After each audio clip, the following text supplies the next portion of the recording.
Well, hello there. Thank you for joining me today. I got some news that I'll be relaying to you as far as all this trafficking business. But before I get started, it's always interesting how these people see themselves. This week, Newsom tweeted to Trump, sucking up to the president should not be a requirement for him to do the right thing for the American people. Only a truly disturbed person would threaten to withhold aid from victims. Quite a statement, right? Well, between 2018 and 2023, California has spent approximately $24 billion on homelessness and housing projects, according to a state audit. So, of the $13.7 billion allocated to 5 major programs, only 2 could be evaluated for cost effectiveness. The other $9.4 billion could not be assessed at all due to missing or inconsistent data. More broadly, the California Integrity Agency Council on Homelessness ceased, listen to this carefully, they ceased systematic tracking of spending and program outcomes in June of 2021. So, money just went away, right? So I guess what he's saying to himself is only a truly disturbed person would threaten to withhold aid from victims.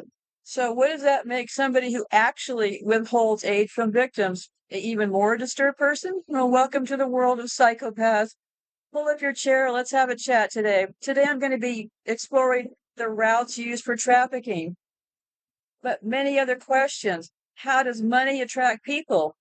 And why money drives some very disturbing things with children and the most vulnerable.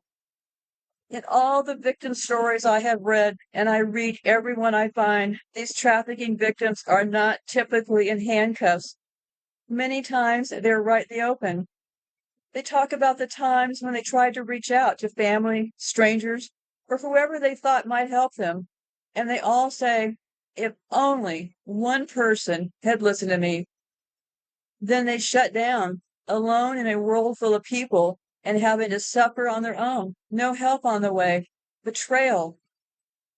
Are we geared to go for money of other people? Making money? Is money so important that society is now comfortable looking the other way? We've given a lot of money to charities to help, so that's a good sign. It's actually a great sign. The issue is those charities are working to support what is going on, not stop it. They are actually part of the chain that keep it going. Early on, I've talked about this in the past, they flipped the script. Salvation via sins became salvation from sin. It has never been more obvious than in today's show that I'll be talking about. Why do Satanists worship money the way they do? Well, first we overlook evil, then we permit evil, then we legalize evil, then we promote evil, then we celebrate evil, then we persecute those who still call it evil. And I'll read this piece. Many people have heard of Jesus Christ, regarded by Christians as the Messiah, who lived about 2,000 years ago. But few are familiar with Sabbatai Zevi, a man who proclaimed himself Messiah in 1666. By preaching that redemption could be achieved through acts of sin, Zevi attracted a following of more than 1 million devoted believers, nearly half of the Jewish population at the time. Although many rabbis denounced him as a heretic, Zevi's fame spread widely. His followers, known as saboteurs, sought to abolish many traditional observances, arguing that according to the Talmud, such obligations would no longer apply in the Messianic age. Days of fasting were transformed into feasts and celebration. The Sabbates openly encouraged and practiced sexual promiscuity, adultery, incest, and religious orgies. After Zevi's death in 1676, his mystical philosophy has carried on expanded by Jacob Frank, an 18th century leader who claimed to be Zevi's reincarnation. Frankinism, as his movement became to be known, centered on his teachings and leadership. Like Zevi, Frank promoted shocking acts that defied traditional religious law. including consuming forbidden foods, performing ritual sacrifices, and fostering sexual immorality and orgies. Frank routinely engaged in sexual relations with his followers, including his own daughter, while preaching that the highest way to imitate God was to break every boundary, violate every taboo, and blur the lines between the sacred and the profane. Gershom Scholem, a scholar at the Hebrew University in Jerusalem, described Frank as one of the most frightening phenomena in the whole history of Jewish. Frank eventually allied himself with Adam Weishaupt and Mayer Amstel Rothschild in the formation of the Order of the Illuminati. The stated goal of the secret society was to dismantle the world's religions and power structures in order to usher in a utopian vision of global communism, one they intend to rule from behind the scenes through what became known as the New World Order. Through the rise of secret societies, including the Freemasons, this agenda has reportedly unfolded over the centuries, following a consistent plan.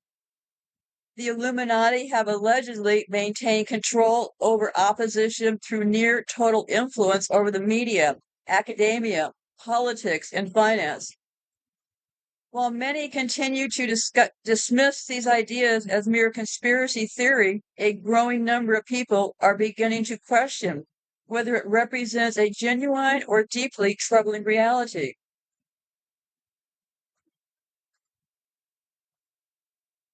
I found an interesting quote. It said, "A friend within Homeland Security told me a few weeks ago that when he was sent down to the border, it's kind of hard to shut down the drug trade and human trafficking from Mexico when half of the border agents are being paid off by the cartel.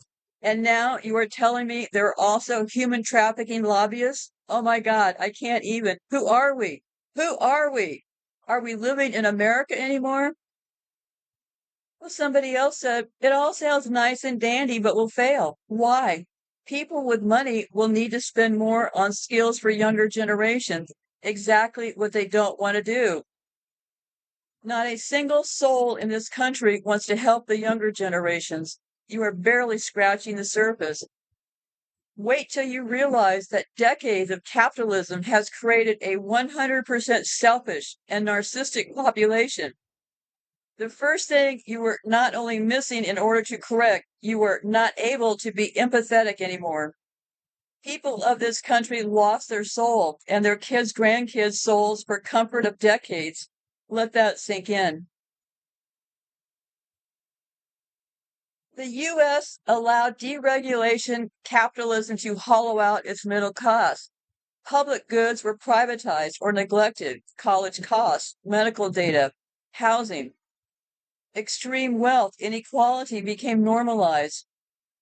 Political systems were captured by corporate interests, making it hard to reverse course. While capitalism is at the core, it's actually the American form of predatory, individualistic capitalism that has been particularly corrosive. Is this focus on selfishness and comfort mainly because of capitalism? Yes, but not all forms of capitalism have shaped societies the same way. The brand of capitalism practiced in the USA, especially since the 1980s, has been hyper-individualistic, financialized, profits from speculation over productions, consumer-driven, your word equal what you own, minimal or society safety nets, every man for himself. This type of capitalism, often called neoliberalism, promotes the idea that markets solve everything. Government should stay small, and individuals must fend for themselves. Over time, this erodes empathy, community mindedness, and long term thinking because people are incentivized to compete, not cooperate. Success is measured in personal wealth, not communal well being. Systems that support the vulnerable, healthcare, education, housing, get defunded or privatized. So, where does the U.S. stand out compared to other capitalist countries? Well, most industrialized nations are actually capitalist, but they don't follow the US model. For example, we have the Nordic countries, which would be Sweden, Norway, Denmark, and Finland. They combine capitalism with strong social welfare, universal health care, free or low-cost education, support for families and youth. Citizens pay higher taxes, but in turn get shared prosperity and social cohesion. Greater trust between generations. Young people feel society is investing in them. Then we have Germany, France, and the Netherlands. Capitalistic economies, but with more protections for workers, apprenticeship for youth, affordable housing initiatives, less extreme wealth inequality compared to the US. Japan and South Korea, they're also capitalist, but stronger cultural expectations around responsibility to community and family. However, these countries face their own intergenerational stresses like aging populations and workaholism. So why the US version has been especially destructive for younger generations? Well, the US allowed deregulation capitalism to hollow out the middle class. Public goods were privatized like the healthcare and the medical, rising debt for students. Extreme wealth inequality became normalized. It's fine if you have a whole lot and nobody else has anything. Political systems were captured by corporate interests. So yes, it's the American form of predatory, individualistic capitalism that has been particularly corrosive. So let's look at Satanism and money and their philosophies. After all, this appears to be a very Satanistic run country. I don't have any hesitation saying that. When people say Satanists use money to keep score, they're usually referring to these things. The idea that LaVeyan Satanism, founded by Anton LaVey in the 1960s, that material success is a valid expression of personal power, individual will, and superiority. LaVey Satanism celebrates self-interest, indulgence, and achievement. It rejects humility, sacrifice, or compassion as moral imperatives. Money becomes a visible marker of personal power, competence, and dominance, a scorecard for who is winning in life. LaVey himself wrote this: life is the great indulgence, death the great abstinence. Therefore, make the most of life, here and now.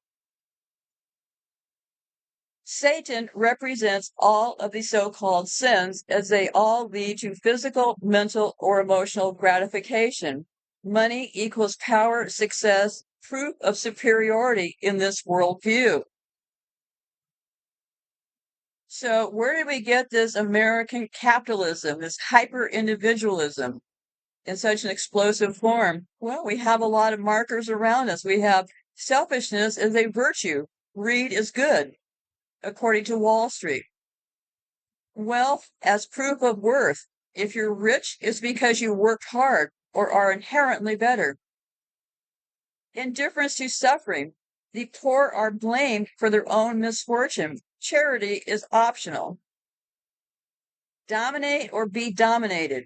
Competition above cooperation. Both systems glorify indulgence, personal power over collective good, status through wealth, rejection of traditional moral frameworks, especially those that encourage sacrifice for others. So is capitalism satanic? Well, that's kind of a subjective, but let's look at what LaVey and Satanism share: a moral outlook that prizes individual gain, often at the expense of others. Both systems encourage people to treat others instrumentally as tools or obstacles. They both see comparisons of selflessness as weakness. They both use wealth as a key metric of success. Capitalism, at least in theory, doesn't explicitly call itself a philosophy of selfishness, but in practice, U.S. capitalism often functions that way. LaVeyan Satanism is honest about its values. It openly glorifies selfishness and power. Do other societies avoid this trap? Yes, the Nordic nations in them do because they have those strong social welfares. Now, how much of this is really true? I'm just gambling that some of it is true. I don't live in any of these countries. I only live here. So let's take some look at what LaVey has said. There is a beast in man that should be exercised, not exorcised. LaVey argued that selfish drives, including the lust for power and wealth, are natural and should be expressed, not suppressed. And you'll also notice a lot of this in their language. They always want to rope us into things. I hear people say all the time, well, any person with that kind of money in front of them, yeah, they'd probably do a lot of bad things. We all would do a lot of bad things. No, sorry, we would not all do a lot of bad things. We must learn to separate ourselves from those kind of words, because once we start complying with those words, then we're going along to get along, right? And I don't view that as a positive thing if everybody wants money so badly that everybody continues to look the other way. And here's another one. Satanism is not for everyone. It is for the strong, the independent, the self-respecting. It is for those who refuse to sell themselves cheaply. And these are the theories that come from satanic people. The Satanist realizes that man by nature is a carnal beast. See, this is where they get this stuff from, right? Because that's why they wrote those Bibles and stuff. I'll go down with this ship because the Bible and this history business is all to lock us into thinking that we should be doing, because, hey, everybody's always done it. Hey, flames, fires, starvation, always happened in the past. Don't worry, you'll get over it.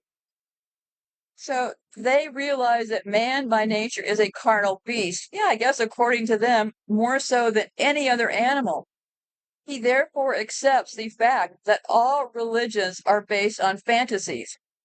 But instead of bending his knee in worship to or turning the other cheek, the supposed superiors of man, the Satanist places himself at the center of his own subjective universe as his own highest value. In this logic, material success, including wealth, is how you manifest that self-worship. It's proof of your superiority. Contemporary satanic groups like the Satanic Temple don't always share LaVey's materialism, but LaVey circles still express these ideas. Money as the most honest symbol of power. Wealth as a sign that you've mastered the game of life or outcompeted others. Charity seen as virtue signaling weakness unless it serves your goals. A common LaVeyan theme: if you're poor, it's because you're weak, lazy, or stupid.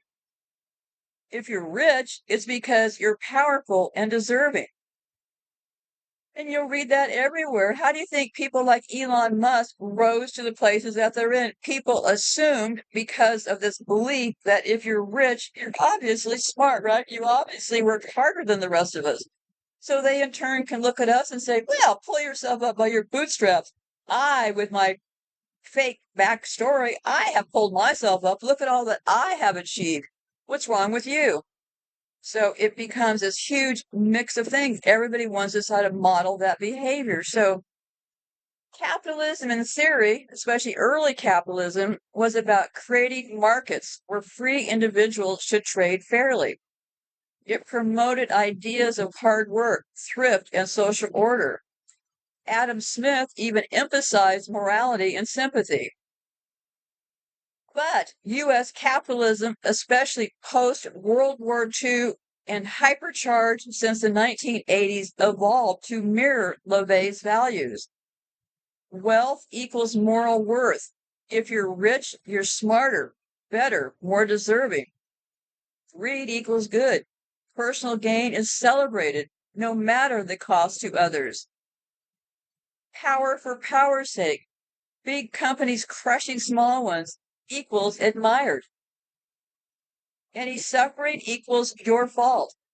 Poverty is seen as proof of personal failure rather than systemic injustice.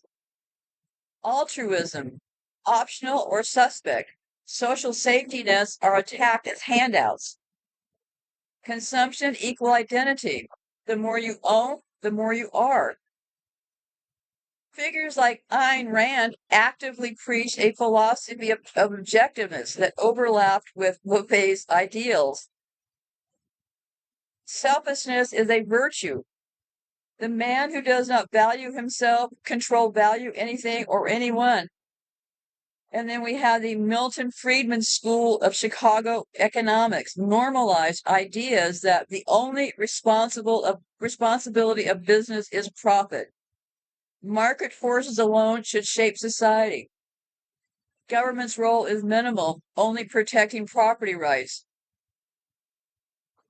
So Gecko said this, greed, for lack of a better word, is good. We have reality TV, celebrity worship, and success culture made conspicuous wealth the ultimate goal. But the bottom line is this, LaVey was upfront about glorifying power and wealth as ends in themselves. U.S. capitalism absorbed those values and spread them throughout economic policy, media, and culture, often without admitting it was doing so.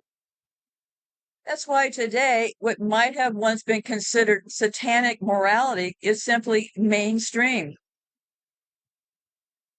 Corporate slogans, the power of selfish power. Modern brands echo LaVey's or hyper-capitalistic values, subtly encouraging individual dominance, self-gratification, wealth, or consumption as proof of worth. We had Nike, they said, just do it. The message, don't think about rules, consequences, or the impact on others. Act on your own will, your desires. L'Oreal, the cosmetics people, said, because you're worth it. Your personal worth justifies indulgence. Gratification isn't just okay, it's owed to you because of your inherent superiority. We had Apple, who came out with Think Different. Individual genius over conformity. You are the superior mind who deserves the best tools to express that power. And of course, there's MasterCard. There are some things money can't buy. For everything else, there's MasterCard. And that means money is your tool to achieve everything that matters. Power lies in what you can purchase, and everything has a price. And one of my favorites, Burger King, have it your way. That means to indulge, customize. The universe bends to your will, even in trivial ways. And the last one here, Red Bull. Red Bull gives you wings. Consumption as empowerment. Drink this and rise above the ordinary. Power through consumption. We have this advertising imagery, the cult of the self. Modern ads routinely portray the individual as a heroic figure triumphing over others. Depict products as a key to personal power, status, or domination.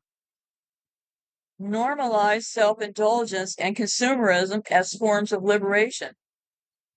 For example, luxury car ads often show lone drivers conquering vast landscapes, no passengers, no community, no relationships, just domination of space and machine. For example, tech product ads, smartphones, wearables promise to make you the center of control over your environment.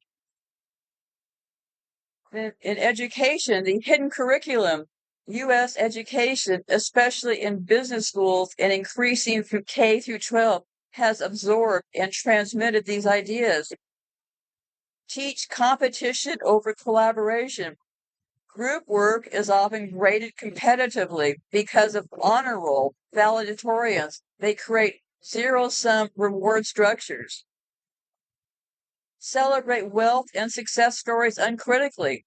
Business case studies praise disruptors who dominate markets, often ignoring the human or environmental cost. promote individual achievement as a sole measure of worth, less focus on community impact, more on personal success. Entrepreneurship culture as a moral good. Be your own boss. Crush the competition. Make millions. Change the world. You rarely hear, how will your business serve your community or planet? Why this works, these messages are so effective because they mirror the moral code of modern capitalism. You are what you own. Success equals domination. Compassion, community, or restraint, optional. At best, weakness or worst. Poor psychological effect on the youth. When young people are constantly bombarded with messages like, you are what you own. Winning means beating others. Happiness comes from consumption. It conditions them to adopt values and behaviors aligned with self-interest, status chasing, and anxiety over inadequacy. Youth internalize that success is purely personal, a lone journey of achievement. If I fail, it's my fault. If I win, I deserve all of the credit. That weakens empathy, teamwork, and collective action. Some worth is tied to what you own or display. Constant comparison on social media. Fear of falling behind peers materially. Obsession with brands, followers, and outward markets of success. And they get this emptiness from consumption. Many young people report the high of mind or achieving fades fast. A sense that no amount of stuff or success fills deeper needs for connection or purpose. This mirrors what researchers call affluenza, a psychological malaise from chasing material wealth. So we have all these buzzwords set up to make us want to chase wealth over anything else, right? And we have a whole society of children who have bought into all of this. And here's another quote from LaVey. This is a paraphrase of LaVey's themes in interviews and essays. In LaVey's thought, money is a straightforward measure of who's winning in life. Unlike abstract morality, money is clear and undeniable.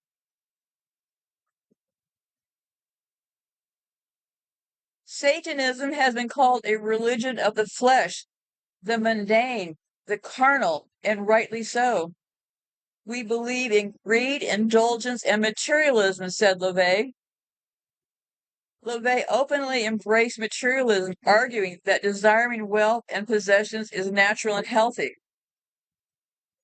The Satanist knows that praying does absolutely no good. In fact, it actually lessens the chance of success because it distracts from the responsibility of material accomplishment. So, in other words, stop wishing, start accumulating. Satan represents all of the so-called sins, as they all lead to physical, mental, or emotional gratification. The Satanist, however, realizes that wealth is a mean to an end, that end being self-empowerment.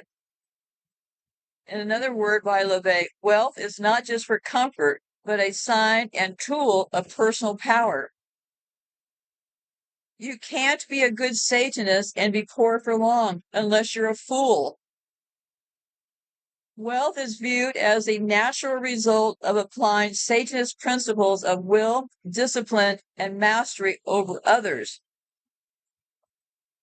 LaVey's system elevates money to a moral symbol, not of generosity, but of dominance and competition. And under the LaVey Satanism, wealth equals power equals moral worth.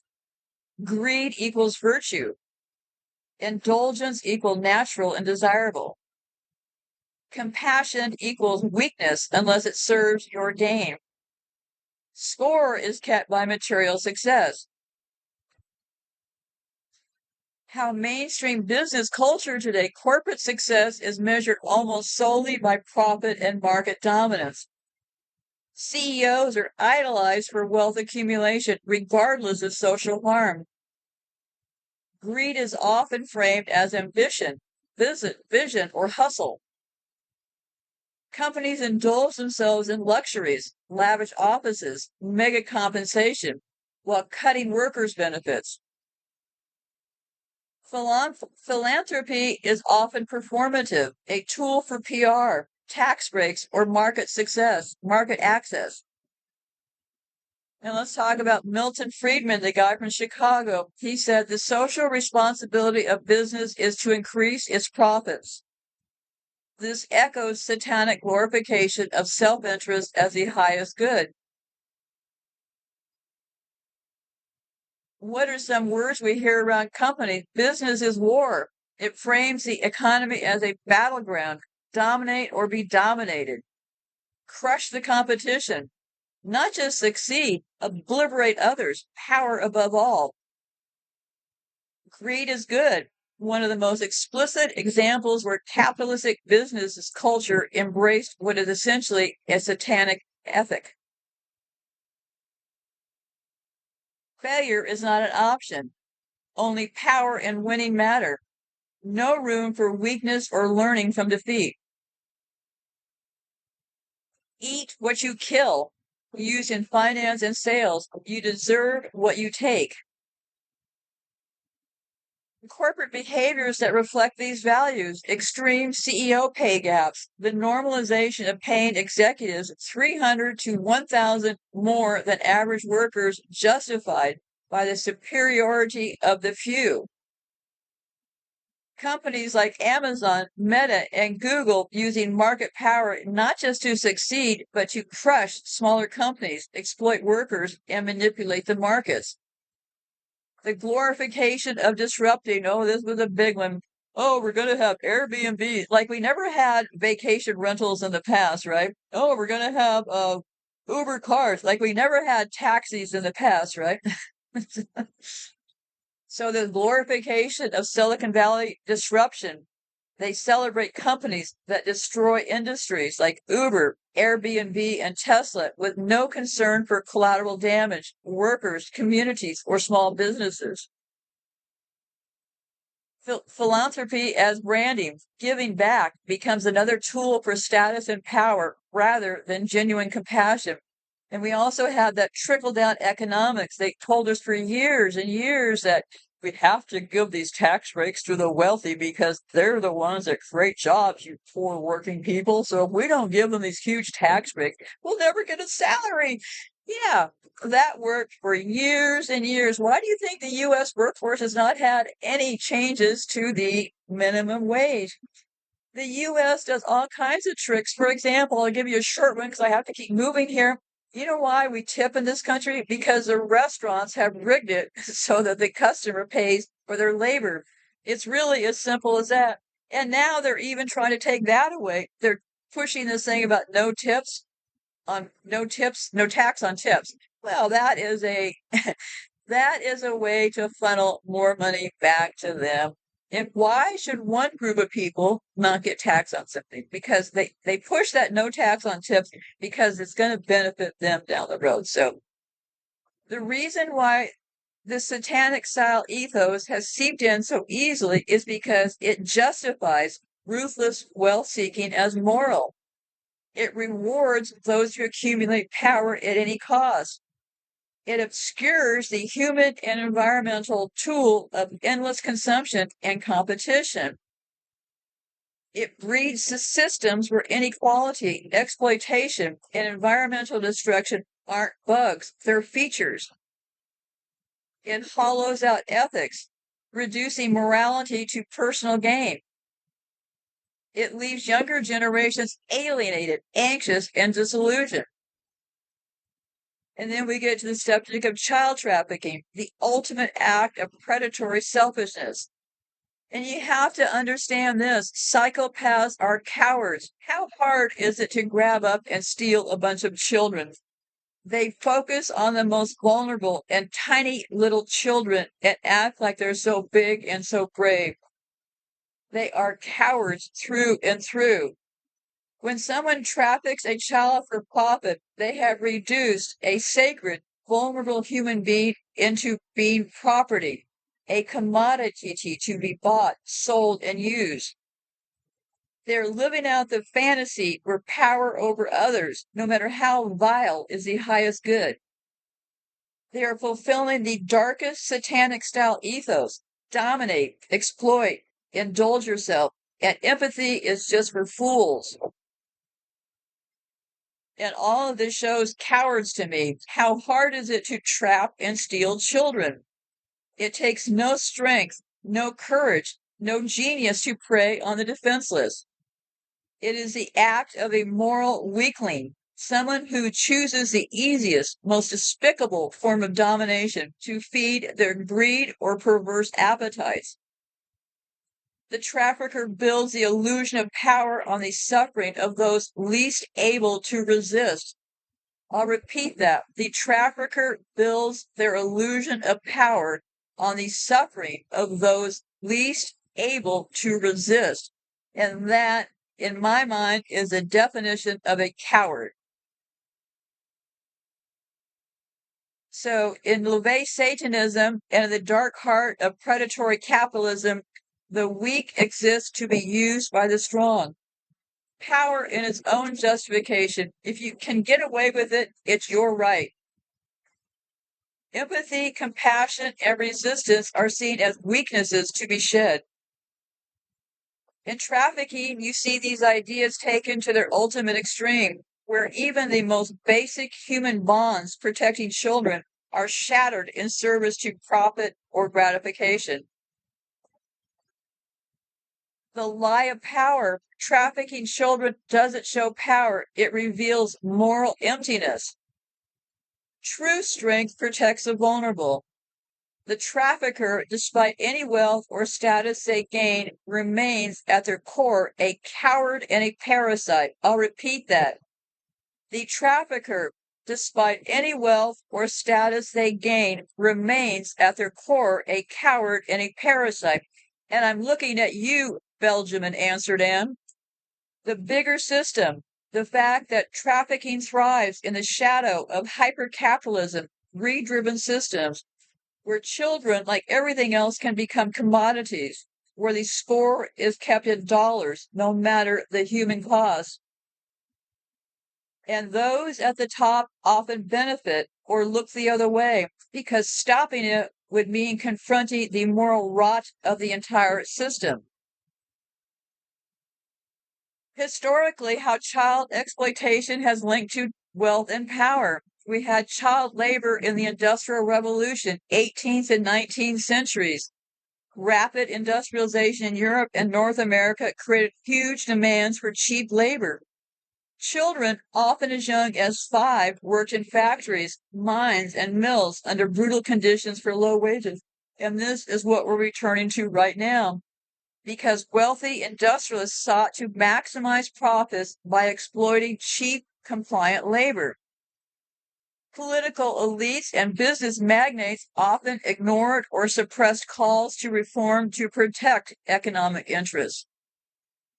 This exploitative laid foundation for modern capitalist economies while normalizing the use of children as economic assets. In the US and UK, poor or orphan children were sometimes placed in institutions where their labor was exploited. Child farming in some cases, where children were farmed out to families or businesses where they were forced to work, sometimes in abusive conditions. Elite philanthropists and religious institutions sometimes ran these orphanages, often more interested in economic or social control than children's welfare. And also remember, I did all these early orphanages and stuff, and all of those orphanages and stuff, those horrible mental wards and stuff, all of the people within those wards worked.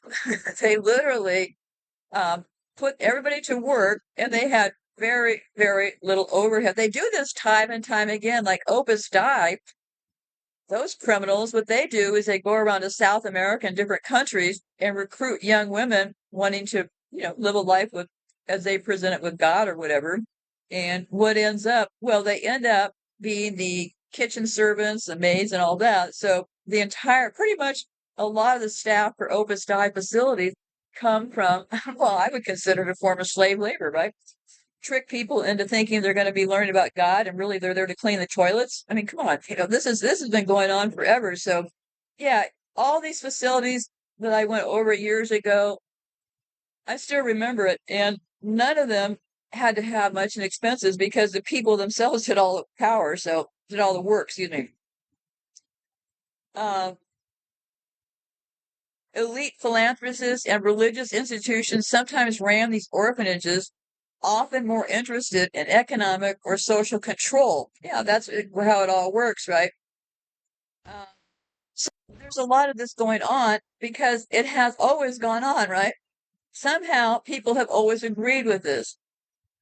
So we had also had the colonial exploitation of children in colonies worldwide. Indigenous and local children were forced into labor or sexual exploitation to benefit colonial powers.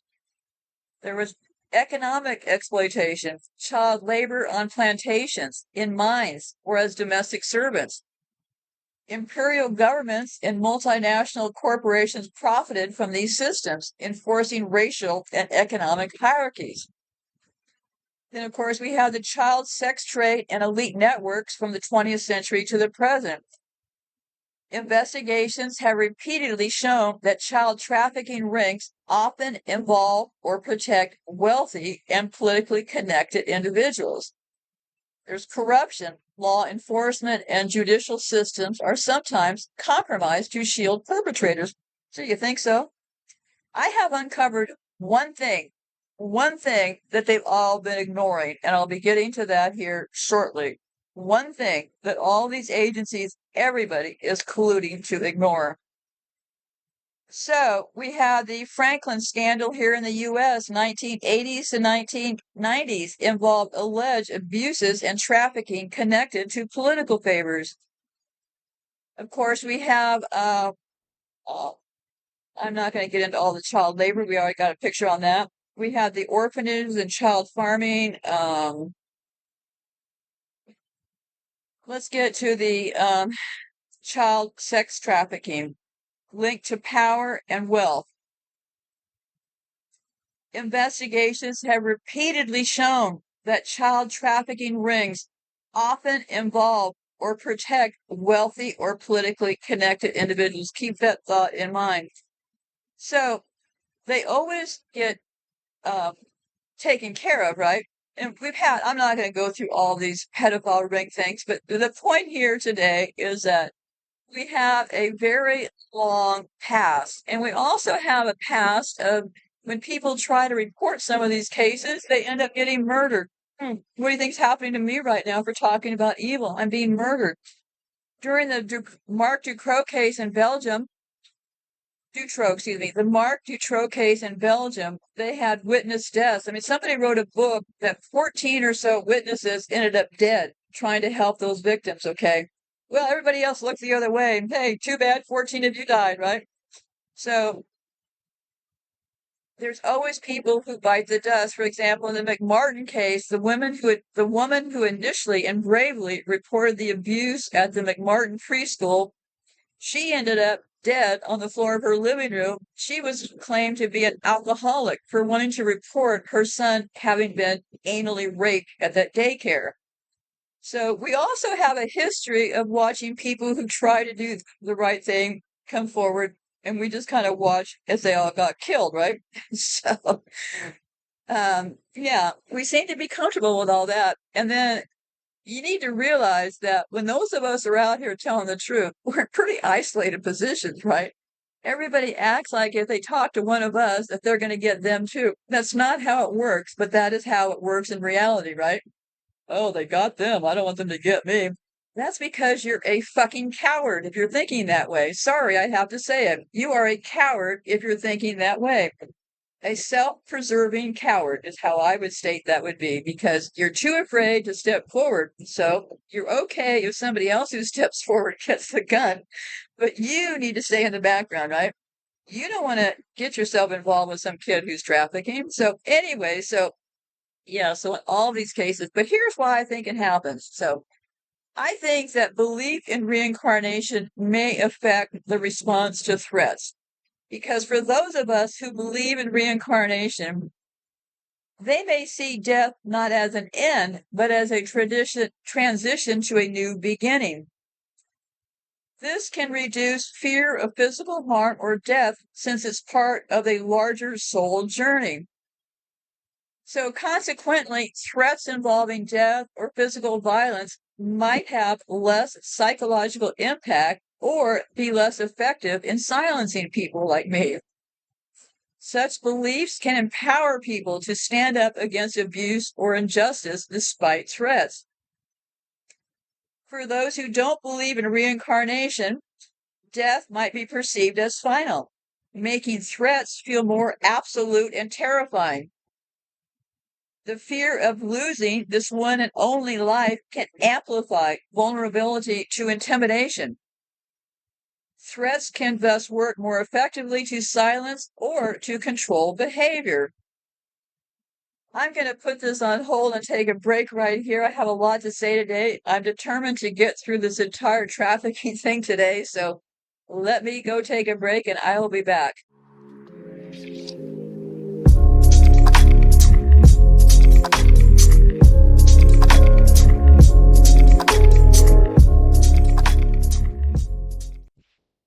Okay, I am back. Today is going to be the third day of 100 degrees here in Nebraska, so trying to get through this before it hits since I'm not using any air conditioning. So, okay, in summary about this reincarnation, this is my view though. People who do not believe in reincarnation or an afterlife may be more susceptible to threats involving death or harm because these stakes feel absolute. Conversely, belief in reincarnation can provide a kind of spiritual resilience that mitigates fear of such threats. Okay, that was a good move. I just moved past it. I pulled up a little bit about this history about the reincarnation that I didn't cover in the reincarnation show that I did, but I think it's a real plot, and I think they did it through religion to get people to not believe in reincarnation because they have a long history of it, and I'm trying to be careful to not cover what I've already covered previously in the reincarnation show that I just did, but belief in one life equals easier to control people with fear of death, sin, and eternal damnation. So it reinforces this life as your only chance to conform, obey authority, seek salvation through the church's terms. This aligns with the elite's need to maintain social order. You have one life to serve your station, obey rules, and not question injustices too much. And this makes society easier to prey upon. The fear of death is a powerful tool. If this is your only life, threats of death, hell, or exclusion carry enormous psychological weight. So this has a huge, huge thing, and I believe it has been manipulated through the time through Christianity. And there was a person that I didn't talk about called Origen, the great defender of reincarnation like ideas. He was an early Christian scholar and theologian. He argued that the soul existed before birth and that earthly life was part of a long spiritual journey of learning and purification. He didn't use the exact word reincarnation, but he taught that souls could be assigned different bodies as part of God's plan. And that's a very interesting thing that he came up with. But since then, of course, it got overridden, right? And because I've already gone over this, I'm not going to be going back over it again because we have a lot to cover today. So let's get into the patterns and how does this trafficking work, okay? Because governments will downplay or ignore organized crime until it's too big to control. And I've talked about this prohibition and the rise of the U.S. mafia during the 1920s to the 30s. The U.S. government implemented prohibition, fueling a massive black market for alcohol.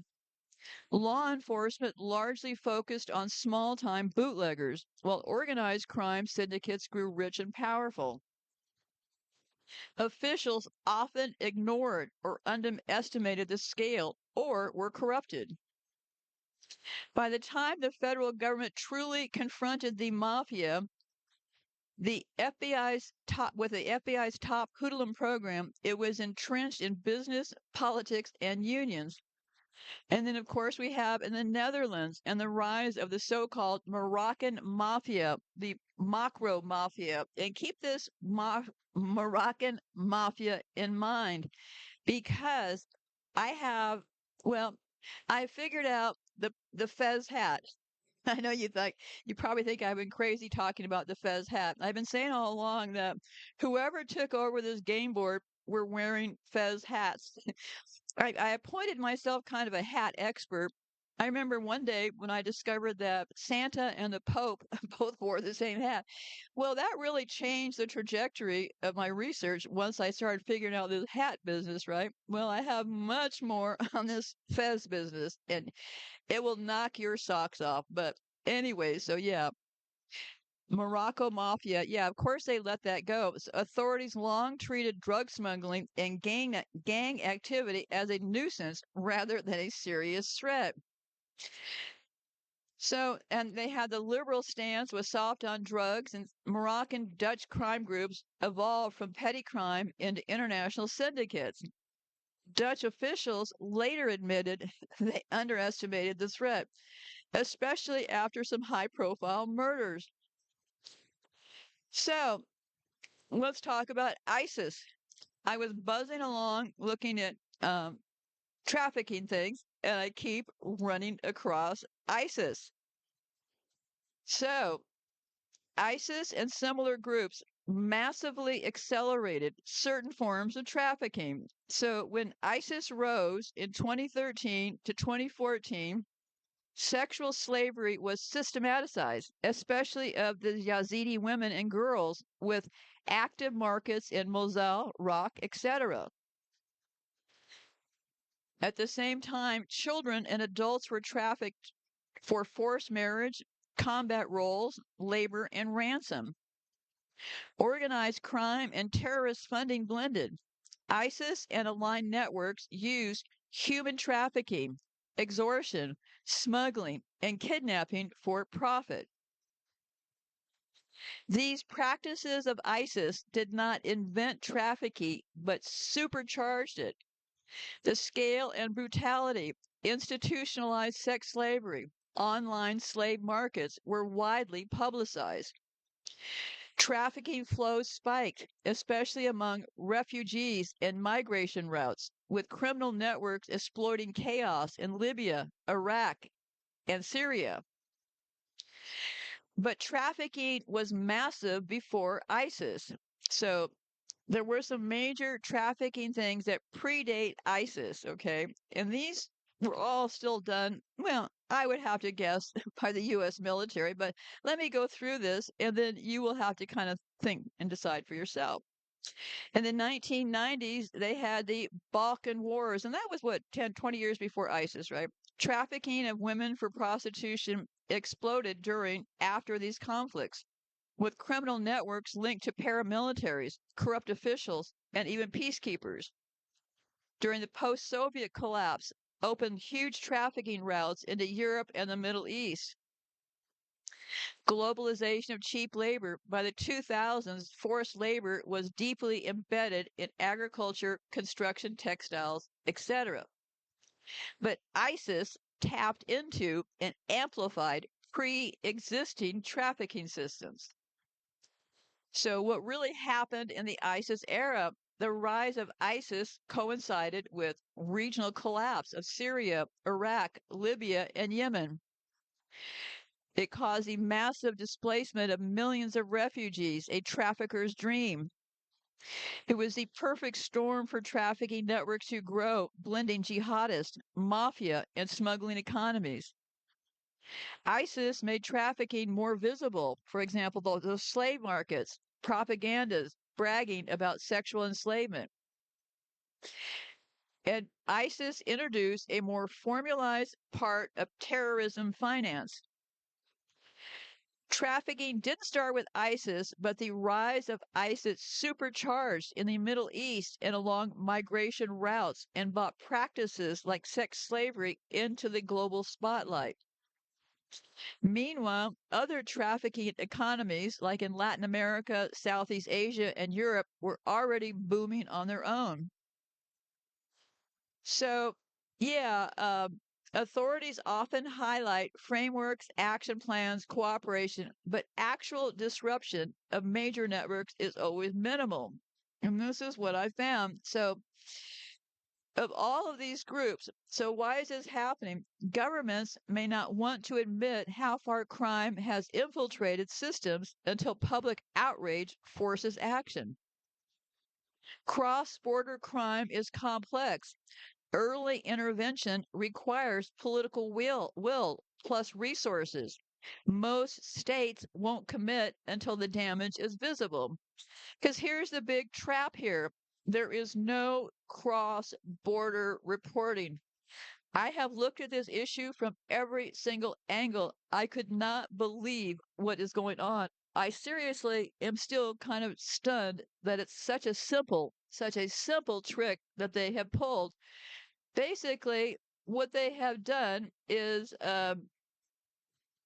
so here's a quote. It says, like the U.S. during Prohibition or the Netherlands with the macro mafia, they have focused on surface level responses while serious organized crime grows beneath. And I have this to say, best to not dive in and figure out trafficking if one is benefiting from it. So that is what is going on because those in power, they're benefiting by all of this trafficking. And it's easier to focus on PR friendly rescues or small fry arrests. It shows something is being done without threatening the real machine behind trafficking. So we've had this in the U.S. with prohibition. We have this with the Netherlands and macro mafia. We have this in the UK with child abuse scandals, decades of cover-ups because exposure would implicate the elites. And we also have the Vatican. The anti-trafficking statements, while institutions historically enabled or covered for abuse. The reason trafficking persists at industrial scale is because powerful people profit from the system staying as it is. Industries and economics that benefit the most from trafficking flows, agriculture and food supply. Trafficking and exploited labor is common in fruit and vegetable picking. We have the Italians. Remember all those tomatoes? What they do in Italy, they take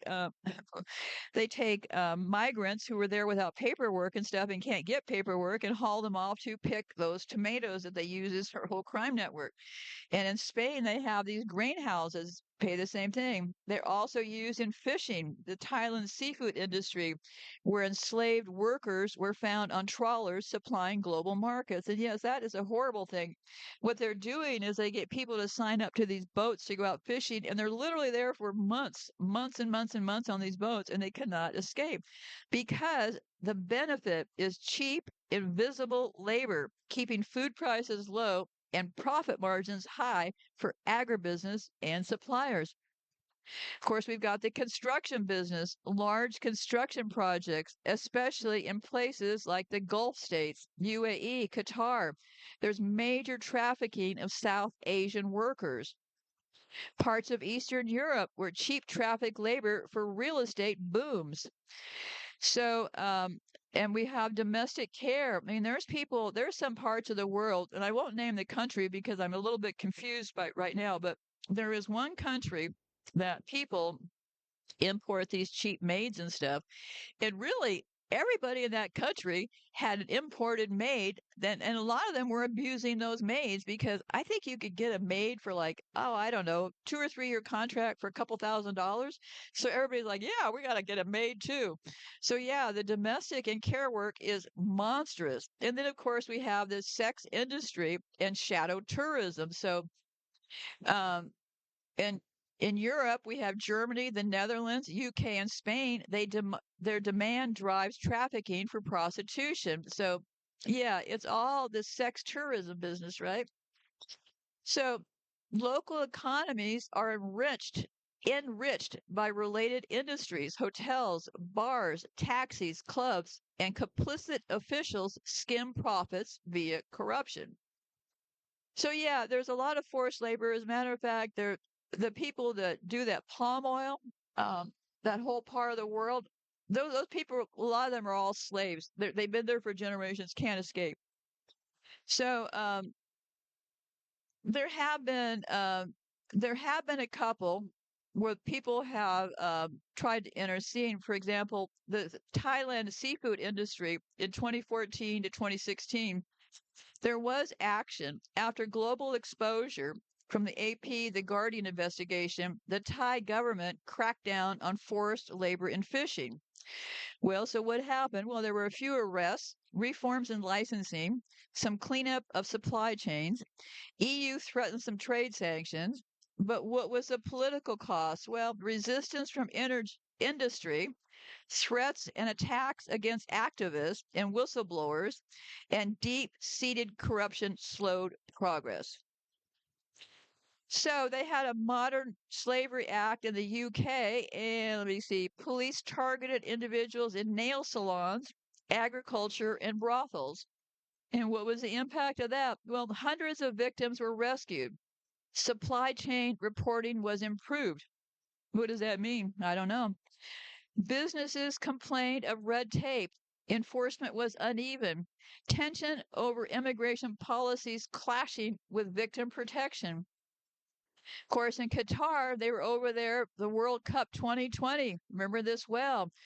Under international pressure, Qatar ended parts of the kafala system and claimed to improve workers' rights. They claimed it, right? Some improvements, but many abuses continued under new guises. Domestic backlash from those who benefit from the old system implementation was patchy. While anti-trafficking efforts hit real profit centers or power structures, the response is slow, partial, and even very often rolled back under pressure. The biggest profiteers, those who run or enable the system, rarely face justice. So here's how it works. There is no data sharing between borders. But before I get there, I want to point out a few things because ISIS is involved in trafficking, right? Well, who runs ISIS? Well, the U.S. military or some branch of it. I mean, ISIS is ISIS, and that is their goddess, right? So clearly, I've already established that ISIS is part of the U.S. military, but they have a long history of that. They have a history of U.S. brothels near war zones. In Vietnam, U.S. military bases were surrounded by brothels and rest and recreation spots, often tied to organized crime and human trafficking. Because when I did this show, I don't know, in the last year about the brothels around the military bases during World War II Germany, I didn't look further at the time. Actually, it's kind of a big deal. Actually, the U.S. military, the brothels in Germany, that wasn't their first spin at the wheel because in Korea, after the Korean War, government sanctioned comfort women in prostitution zone served U.S. troops. So, World War II and beyond, the U.S. military has quietly tolerated or enabled brothels near bases, citing morale needs, sometimes even organizing them from behind the scenes.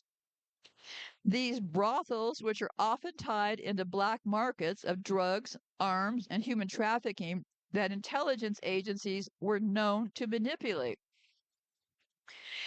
Why would they do that? Well, to create chaos, to fund both sides, enable criminal enterprises under cover of war.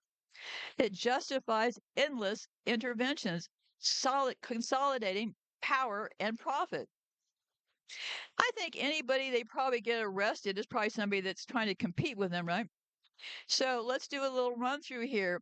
In 1945, to 1948, Korea War. I was born during the Korean War. I wasn't born in Korea. That's another thing about the U.S. military. Dad was away. Too bad. Dad doesn't need to be there. Anyway, so U.S. forces official, excuse me, U.S. forces outlaw official prostitution, but they set up the brothels or comfort stations around bases via Korean collaborators, mirroring Japanese World War II models. Brothels were state licensed and regulated, flagged as necessary for troop morale and disease control. So you can see where we're going here, right? The U.S. military has a pretty, I would say, a distinct habit of trafficking because can you show me one woman, just tell me one woman that said, yeah, prostitution? Sounds like my life mission. I want to be a prostitute. No woman wants to be a prostitute unless you're some kind of a psychopath. Prostitution is something that is forced on somebody else. Most prostitutes, and this is my opinion, and I've looked extensively at all these places in Amsterdam and all these places that have legalized prostitution. All of those people have pretty much prior abuse trauma issues of their own. So they are lured in abuse and a whole bunch of other reasons, but it's usually financial and then or the start of it is entrapment, right? You get trapped into it. So that was 45 to 48 in Korea when the US was occupying it. So 1950 to 1970s, let's look at South Korea. Tens of thousands of Western princesses serviced U.S. troops in camp towns, legalized yet segregated. So in 2002, U.S. military police caught trafficking victims interned, passports confiscated. There was a ruling in the Korean Seoul court ruled nightclub owners must compensate enslaved Filipino women. So 1960s and 1970s, of course, there was that horrible event in Vietnam. And estimated, and get this number, 300,000 to 500,000 prostitutes serviced GIs high rates. Excuse me. So it estimated 300,000 to 500,000 prostitutes serviced GIs. Asian children were born, marginalized, often forced into prostitution themselves. You see how the cycle starts to work here?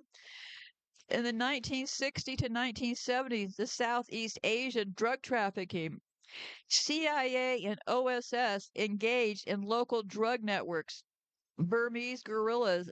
And in 1972, Senate testimony that U.S. intelligence was complicit with heroin trade in Vietnam, Laos, Cambodia, benefiting GIs and U.S. addicts. 2000s, Korea and Southeast Asia bases. There was a congressional report in 2003.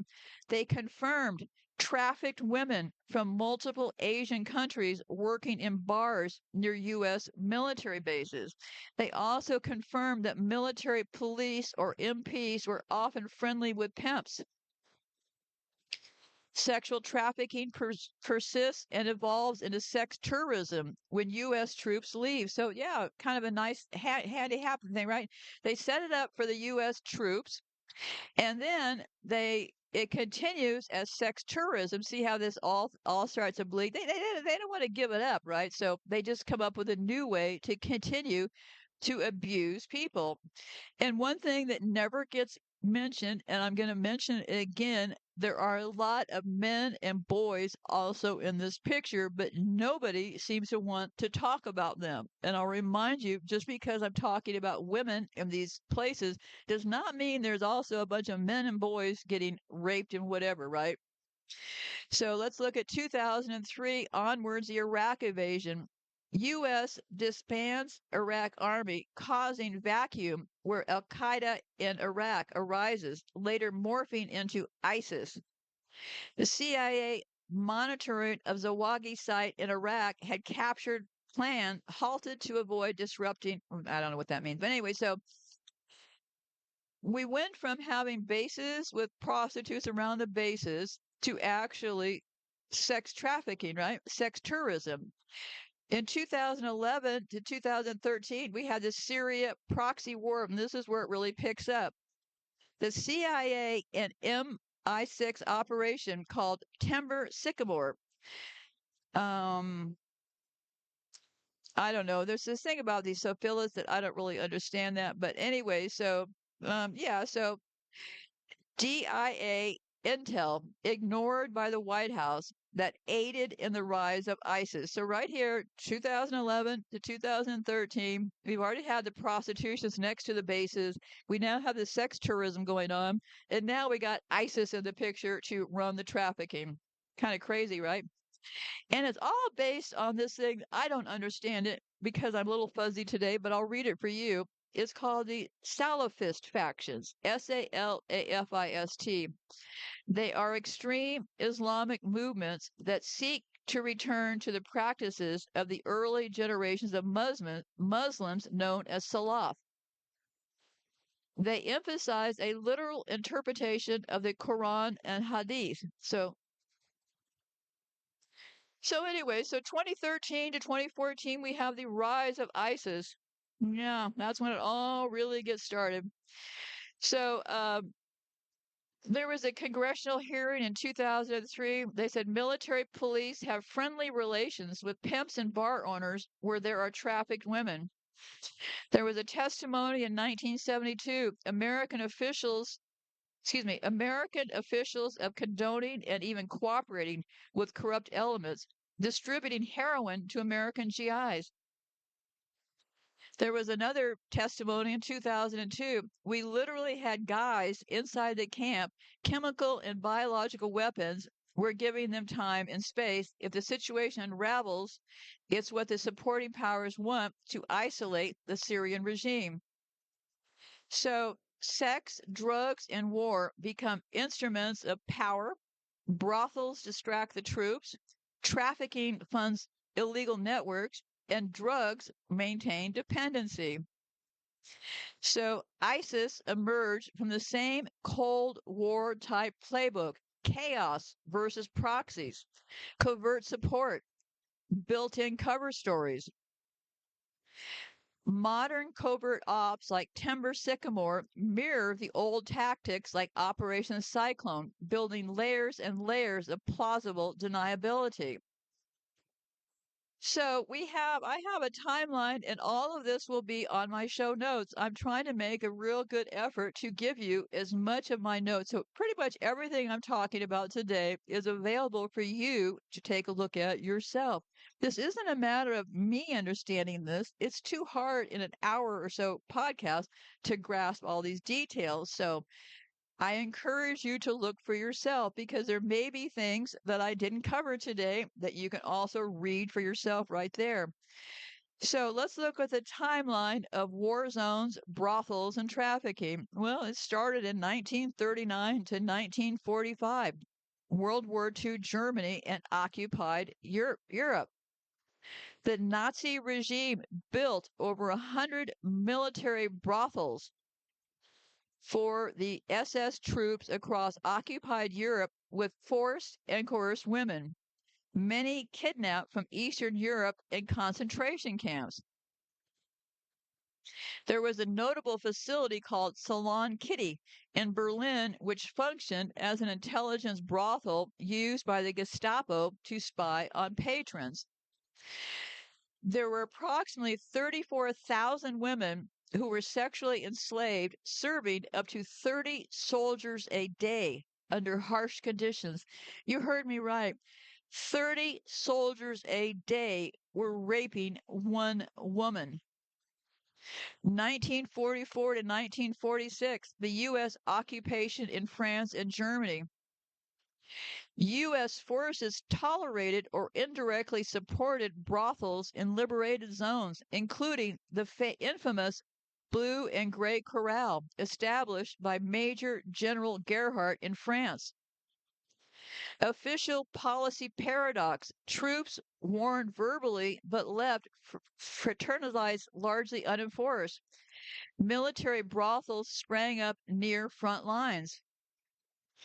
Reports document sexual violence, 3,500 plus rapes alone by U.S. soldiers in France, plus 11,000 rapes in post war Germany. And you remember that show I did about Germany? All those poor people thought, oh, the Americans are coming to save us. Well, no, they were coming to rape you, is what they were coming to do. And yeah, the deception is pretty big. So let me keep reading. So, um, preventative medicine reports highlight Allied military cooperation with local brothels as seen as part of venereal disease control. Sounds to me like everybody knew. So that was 1944 to 46. Let's look at 1940 to 1960, Korea and Vietnam. U.S. troops in Korea frequented camp town brothels. They were called pan girls. Many trafficked. Their passports were seized. They were forced by local military police. A sole court order compensation. I didn't figure out they ever got compensated, but and then of course we had Vietnam, 300,000 to 500,000 prostitutes, high STD rates, and American victims trafficked into sex work. The CIA and OSS were involved with Southeast Asia drug traffic. So, yeah, providing funding channels to covert operations. So, 2003 onward, we have the Iraq invasion. So, U.S. dismantled Iraq military, empowered Al Qaeda, later ISIS, declassified DIA docs, and watchdog sources still redacted show warnings ignored. For example, this targeted plans delayed aligning with invasion timing. So yeah, it's always about, oh, gee, we didn't know it. We would have done something about it now, wouldn't we? Okay, so that was 2003. Let's look at 2012, 2017. There was Syria and the Timber Sycamore. The CIA led this thing called Timber Sycamore, and it funneled jets of weapons to Syrian rebels in 2012 to 2013 for massive arms diversion to black markets and eventually to ISIS.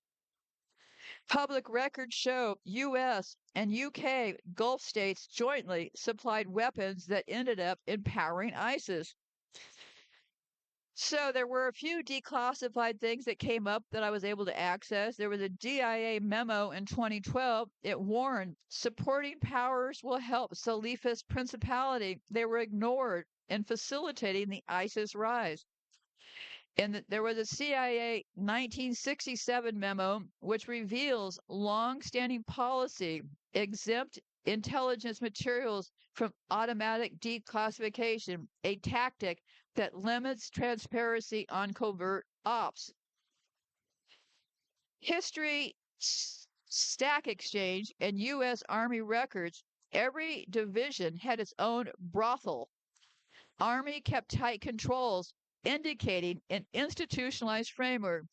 And I have all of the links to this for you to take a look at yourself. We had that Major General Gerhardt. He had his own brothel. It was called the Blue and Gray Corral, set up in 1944 France, sanctioned by a U.S. commander for troops morale.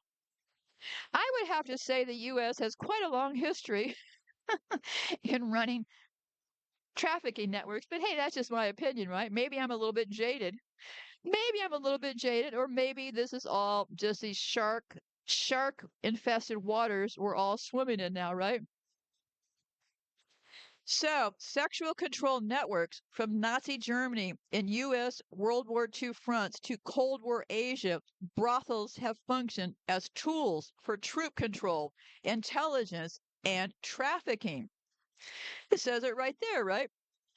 Covert warfare funding, drug and sex rings underwrite clandestine operations. Money bypasses oversight. Arms diversion effort. Timber Sycamore exemplifies how proxy warfare funds militant groups like ISIS. Systematic cover-up. Agencies like the CIA block the FOIA requests and declassify selectively, protecting covert narratives even decades later. So, I have a bunch of them down below. You certainly can take a look at them and read them further. I've read them all. They're very interesting. So let's get to this cross-border reporting.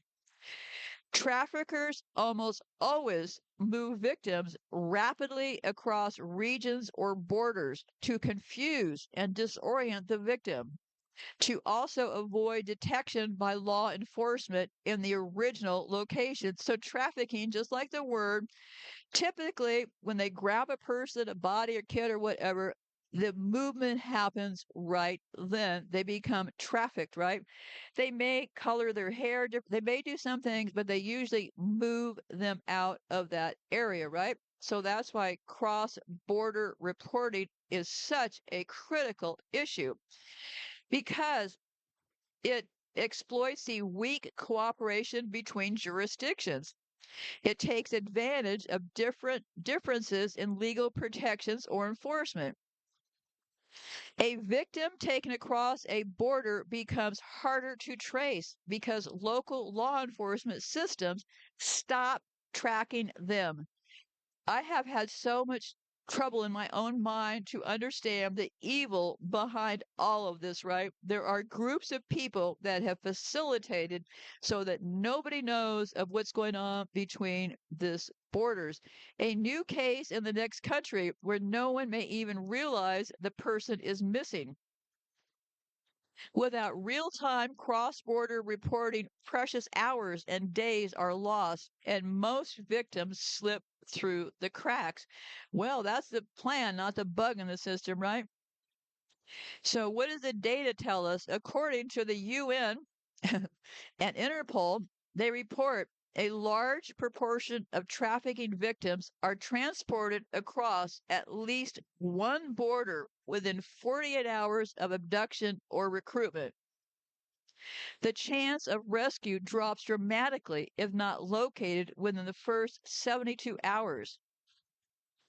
Victims of transnational trafficking are far less likely to be identified than domestic victims because of jurisdictional silos. So, yeah, the European Parliament noted that trafficking victims moved between EU countries often disappear from trafficking because countries fail to share data in real time.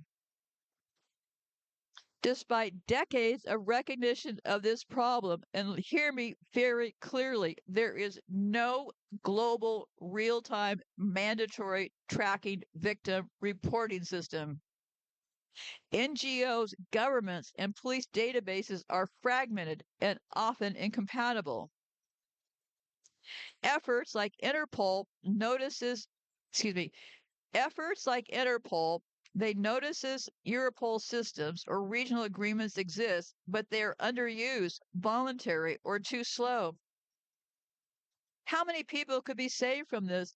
No idea of the numbers. If tens of thousands of transnational trafficking victims are moved annually, which is a conservative estimate, and early cross-border reporting could intercept even 10 to 20% more, that's thousands of lives saved or exploitation prevented. Why aren't there more border Why isn't there more data between the borders? Because geopolitical tensions and lack of trust between countries, data privacy and sovereignty concerns, corruption or complicity in trafficking in some jurisdictions, lack of political will. Governments and institutions have not made it a true priority. So the failure to share information across borders is one of the biggest enablers of trafficking today. Pretty astonishing, isn't it? It was so simple, and after I did that last show about those routes and stuff, I thought, well, I want to dig in a little bit further into this, and whoa, am I glad I did. So yeah, that is pretty. I would have to say pretty alarming because remember, this is all about omission, right? The things that they legally omit so that then nobody knows what they're really doing, right? So a functioning, accountable international trafficking alert and data sharing system could save untold numbers of victims. And you know, it's interesting. There have been a couple of efforts, right? And in the European Union, they came up with this thing called the Schengen Information System, or the SIS. It sounds like ISIS, right? It was the EU Anti-Trafficking Directive. And what did they do? They created SIS2, a shared database to track wanted persons, missing persons, including trafficking victims, and suspects across 30 European countries in real time. So, EU Anti-Trafficking Directive of 2011 requires member states to coordinate on victim protection, law enforcement, and prosecution. All sounding pretty good, right? Eurojust and Europol help coordinate investigations across border, but what is exactly the impact? Well, here's where we get sketchy, right? Some successes in rescuing trafficked persons quickly for coordinated stings in Romania. They did some coordinated stings on Romanian and Bulgarian trafficking gangs. Well, that would be like shooting fish in a barrel, okay? Because of the amount of people coming up through Romania and that Bulgaria area is just endless, right? It still struggles, underreporting, inconsistent use of SIS for trafficking victims, varying levels of political will. So it's my opinion, maybe you come up with another one if you dig further yourself, but it's my opinion that what they do is to quiet the public. Oh, we're going to come up with some regulations. Well, then they just don't follow the regulations, right? And there was another one called the ASEAN, that coordinated Mekong Ministries Initiative Against Trafficking, or COMIT, COMMIT. What'd they do? Well, that's in Cambodia, China, Laos, Myanmar, Thailand, and Vietnam. They signed on to a joint plan to share intelligence and coordinate anti-trafficking operations. They established victim return and reintegration protocols across borders. What was the impact, you ask? Well, they helped some cross-border victim identifications and returns. They rescued some Cambodia women that were in China. But information sharing remains patchy and corruption undermines efforts. But yes, COMIT has led to actual law enforcement action. There was a big one in 2024 that there was a crackdown between China, Myanmar, Laos, Thailand, Cambodia, and Vietnam that resulted in 70,000 arrests related to telecom fraud, trafficking, arms, and drug smuggling. So good. They took off 70,000 people off of the streets, right? Well, I didn't follow the cases all the way through the courts, but, I'd have to guess that those 70,000 people, we assume they got them right, but do we know if they were punished or not? They punish the people who aren't part of their own system. So there was a high-profile trafficking case in Thailand, December 2024. Thai authorities dismantled camps where migrants, including Bangladeshis, were held for ransom. They arrested a provincial mayor, and 50 police officers were involved in human trafficking. Hmm. So, of the COMIT thing in Bangkok, over 200 officials in member countries exchanged enforcement data and renewed plans in 2022. Yeah, they have a lot of meetings, right?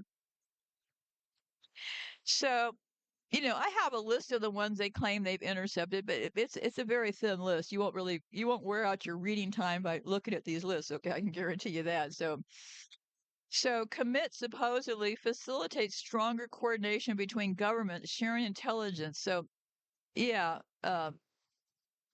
So anyway, so yeah, that's basically what happens. The U.S. and Mexico have bilateral coordination. How's that going? Well, if half the border guards are on the take and kids are being brought into this country by the thousands, I think it's probably not gone very well. But what'd they do? Well, they did a joint initiative under the Merida Initiative, including sharing data on trafficking networks, coordinating raids, and joint task forces. Border task forces were formed to monitor trafficking rates.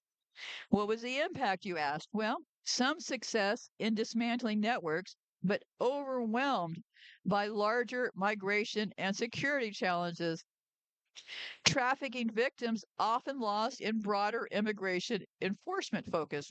Oh, Just like they set a quota in this country to round up 3,000 people a day. They don't give a shit who they're rounding up, right? They're taking the easy ones, the people that are on farms. It's going to work out great in the future because I was reading the other day that farms in Texas, what's going on is, a lot of these big farms provide migrant housing, right?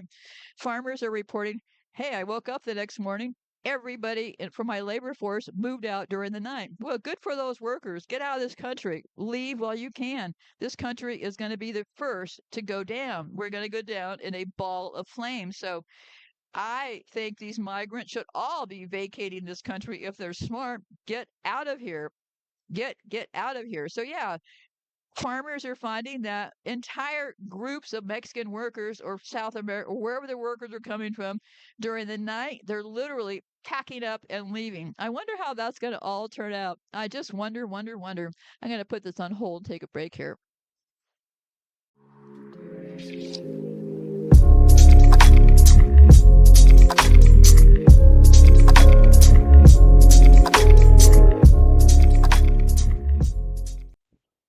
Okay, I need to continue on with this Nordic Council. This was a project in 2014 to 2018.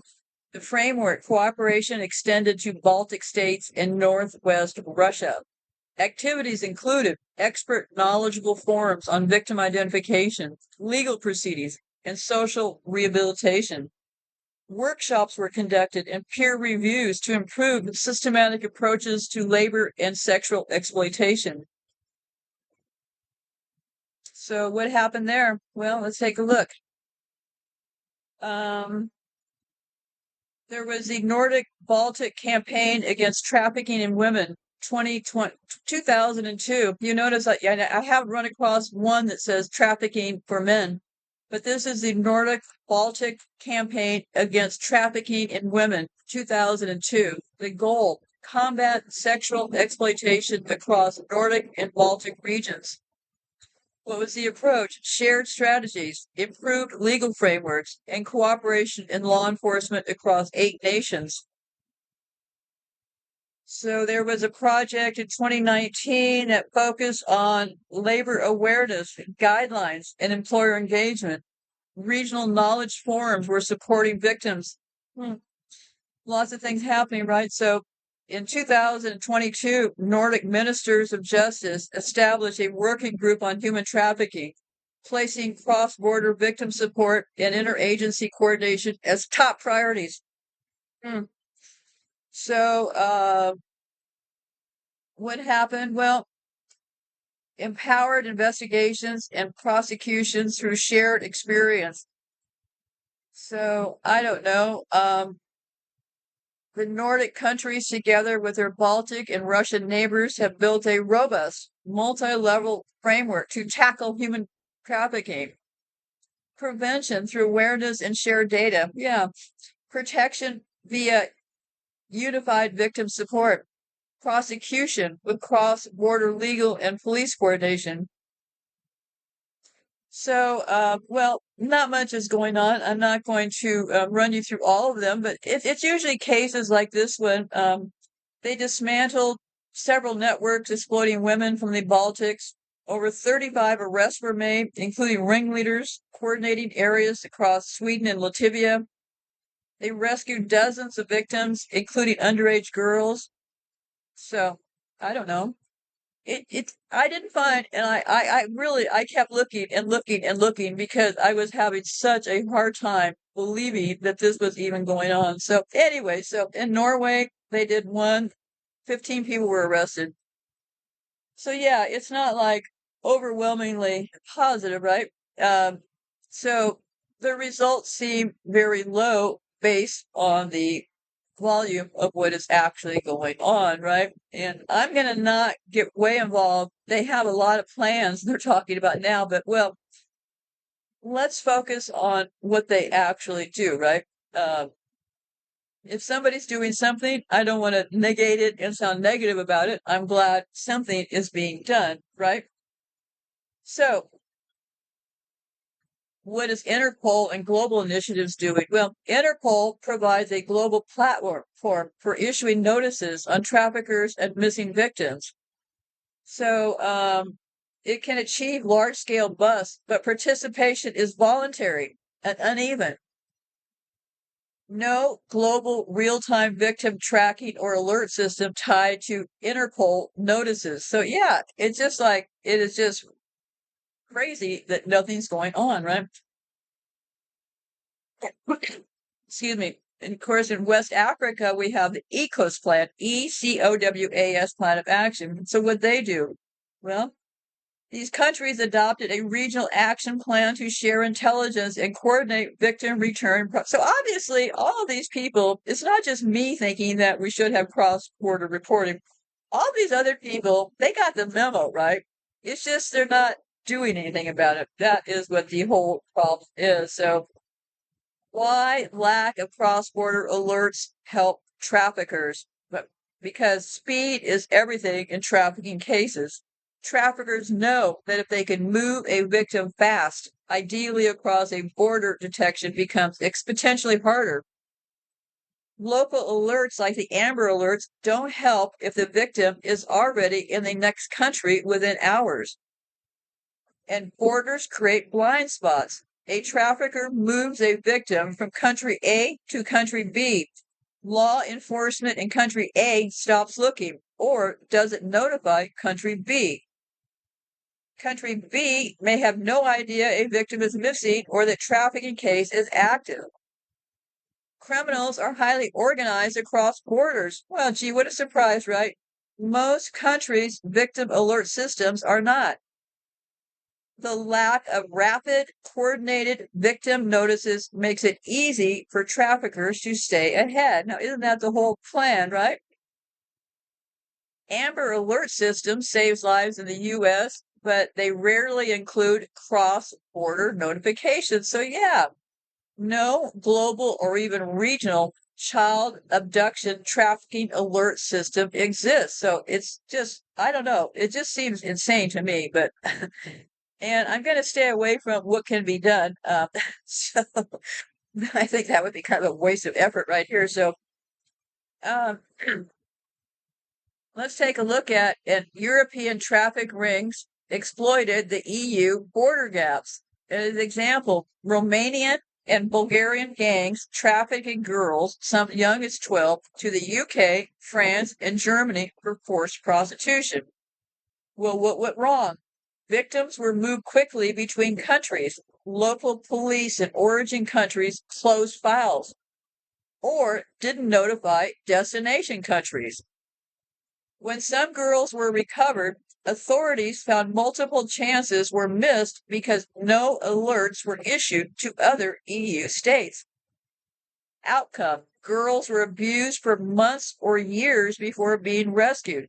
Traffickers often fled to another EU country before arrest. For example, thousands of Nigerian women and girls were trafficked via Niger and Libya to Italy between 2010 and 2018. What possibly went wrong? I don't want to leave you guessing, so I'll tell you. No real-time reporting between countries on missing or trafficked persons. No shared victim databases between West African states and European nations. What was the outcome? Victims were trapped in brutal conditions in Libya and sold in Italy's sex trade, often after multiple missed intervention points at borders. The Balkan route trafficking failures. Traffickers moved minors from Kosovo, Albania, and Moldova into Greece and Italy. What possibly could go wrong? Well, poor information sharing between Balkan states and EU countries. Victims identified, often not communicated to the next destination. Outcome: well, victims disappeared along the route. Many were never located. Traffickers used multiple countries as safe zones to avoid arrest. So we have all this stuff, the U.S. border. Migrant minors trafficked for sex or labor as they cross into the United States. What could possibly go wrong? No shared alert system for missing or vulnerable children crossing the border. Gee, imagine that. victims fall into trafficking ranks in the USA while their families search fruitlessly in Mexico or Central America. Well, what's the outcome? Well, thousands of migrant minors exploited in the USA, documented by the GAO and congressional reports, while law enforcement systems remain siloed. There's child trafficking via the Nepal-India border. Girls are abducted in Nepal and sold into Indian brothels. What could possibly go wrong? No formal rapid victim alert or border notification system between Nepal and India. Local police corruption and lack of data sharing led traffickers move victims freely. So what was the outcome? Well, many victims were found after years of abuse or not at all. In Southeast Asia, there's a Cambodia, Vietnam child, bride, and sex trafficking. Cambodian and Vietnamese women and girls are trafficked into forced marriage or sex work in China. Possibly go wrong. No systematic victim alert mechanism between origin and destination countries. Victims move quickly across borders and often hidden in remote areas. So what possibly comes of that? Well, victims endure long-term exploitation. Rescues depend mostly on NGO efforts, not state cooperation. So I think we're getting the picture, right? These failures are not technical, they're political and structural choices. And yeah, it's like I said, I am still, and I don't shock very easily, right? And so who are the people covering this stuff up? Well, we have UNICEF. They're raking in over $8 billion in 2023. We have these migrant groups, billions of dollars. I have the complete list down below. There's a group called ECPAT International, a group called Polaris Project, Anti-Slavery International. Yeah, there's a lot of groups saying they're doing it, right? But these organizations pull in over $15 billion a year. But despite this, they often fail to produce reliable, consistent trafficking stats. So a country level. So what's going on is it's even worse because within these countries, they don't really have any statistics on what's going on, right? They don't have any idea how many people in their country are actually getting trafficked. So kind of like, wow, I guess there's nowhere to start, right? There is minimal sharing or detailed data between nations, which could expose routes and perpetrators. Yeah, could, right? Coulda, woulda, shoulda. So they're based on extrapolations and flawed surveys, not actual case data. So where'd all the money go? Well, much of the money is spent on awareness campaigns, conferences and summits, salaries of staff and administration, general group called child protection, programs not specifically tracking traffickers. Very little of this funding is used for building databases between countries. Little is used for forensic tracking of trafficking routes. Little is used for direct rescue or prosecution operations. So I came up with some rough numbers, and I don't know how close they are, but yeah, they're getting UNICEF, the big players are getting billions of dollars, okay? And who is funding these groups? Well, pretty sketchy group of people. So let me see here. Let me back up here a second. I didn't go into every single dollar because I'm sure that it would take probably would be a lie when I got the numbers to give you, but yeah, they're raking in, let's just settle on this. They're bringing in huge, huge sums of money, and I'll tell you how they're doing it in a bit here. So the top 10 governments, I keep scanning, the top 10 government funders that fund these organizations, okay?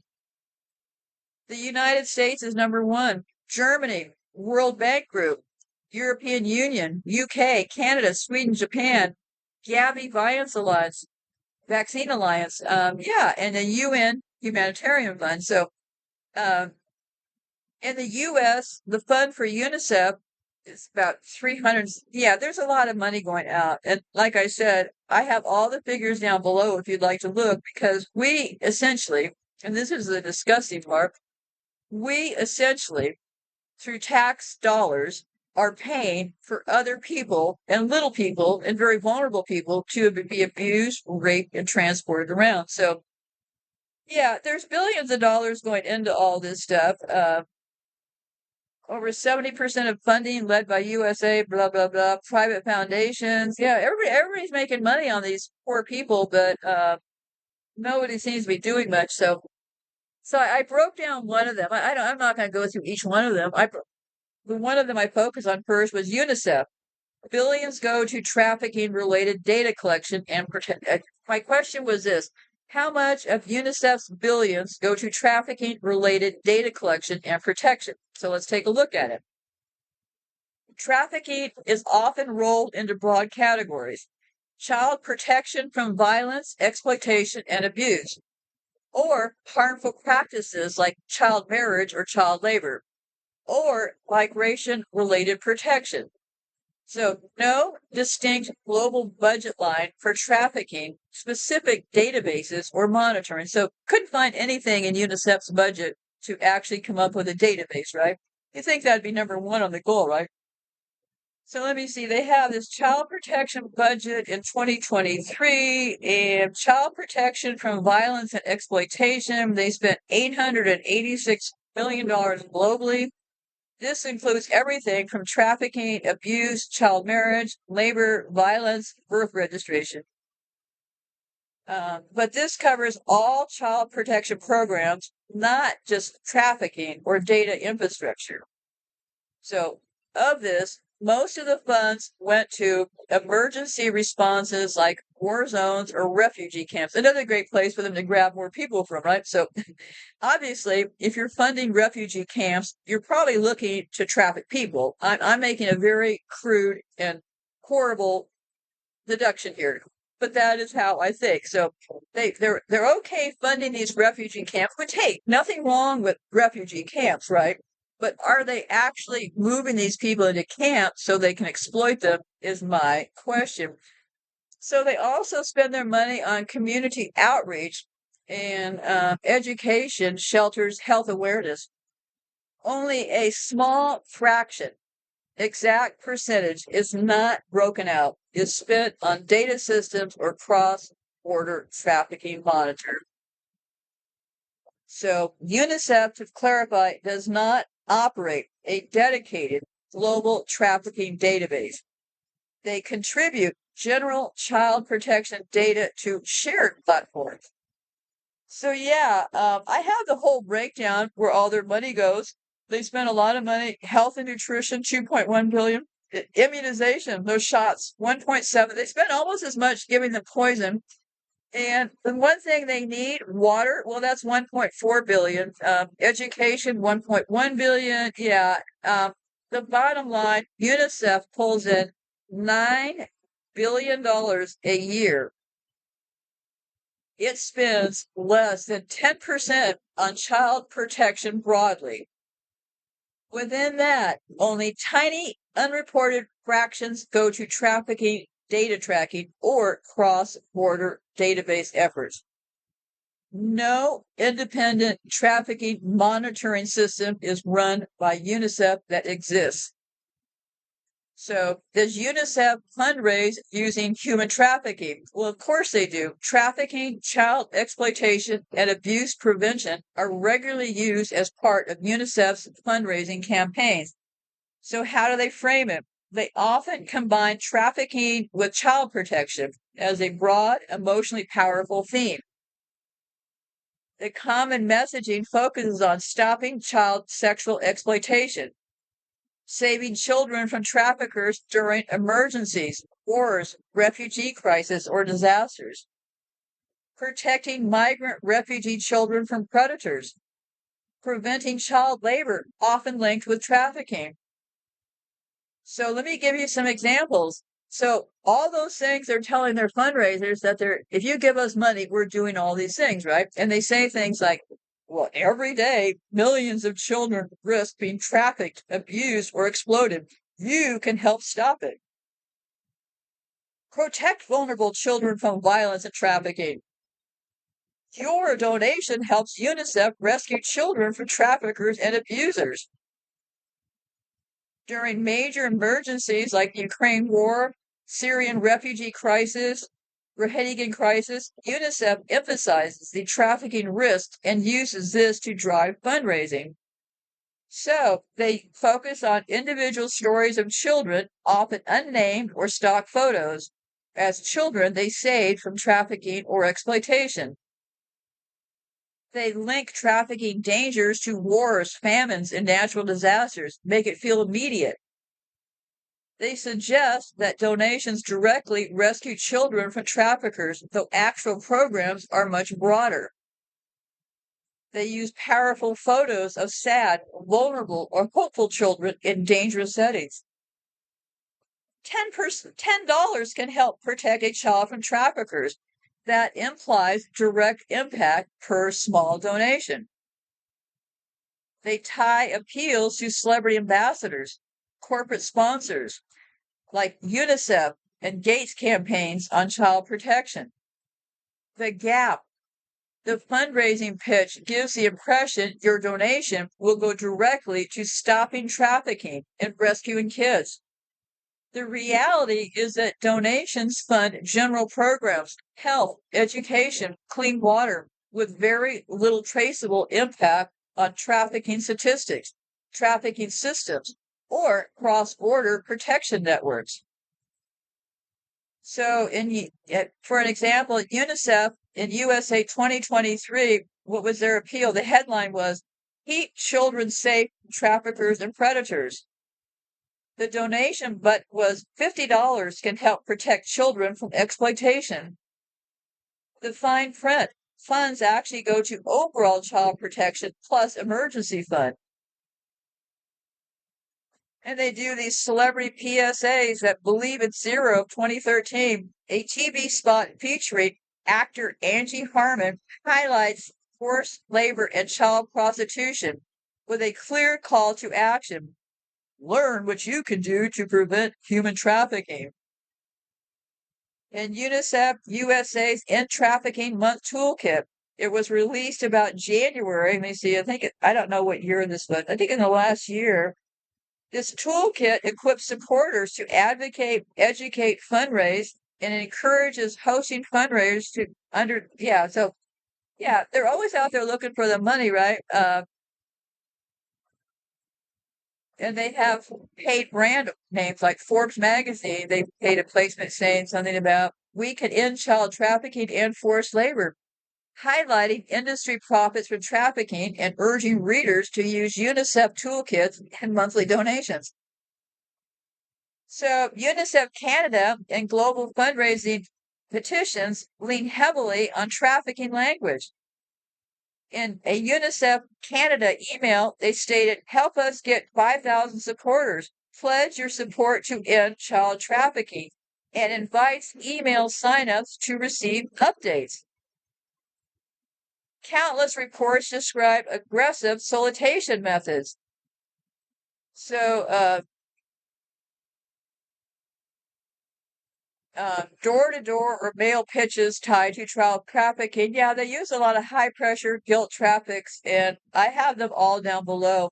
But bottom line is this: UNICEF actively uses the emotionally charged topic of trafficking in their global fundraising toolkit across TV spots, digital ads, emails, petitions, and street-level solicitations. The consistent sales approach is to link small donations directly with the promise of keeping children safe from traffickers. So, and yeah, it's just, like I said, I have looked from every angle.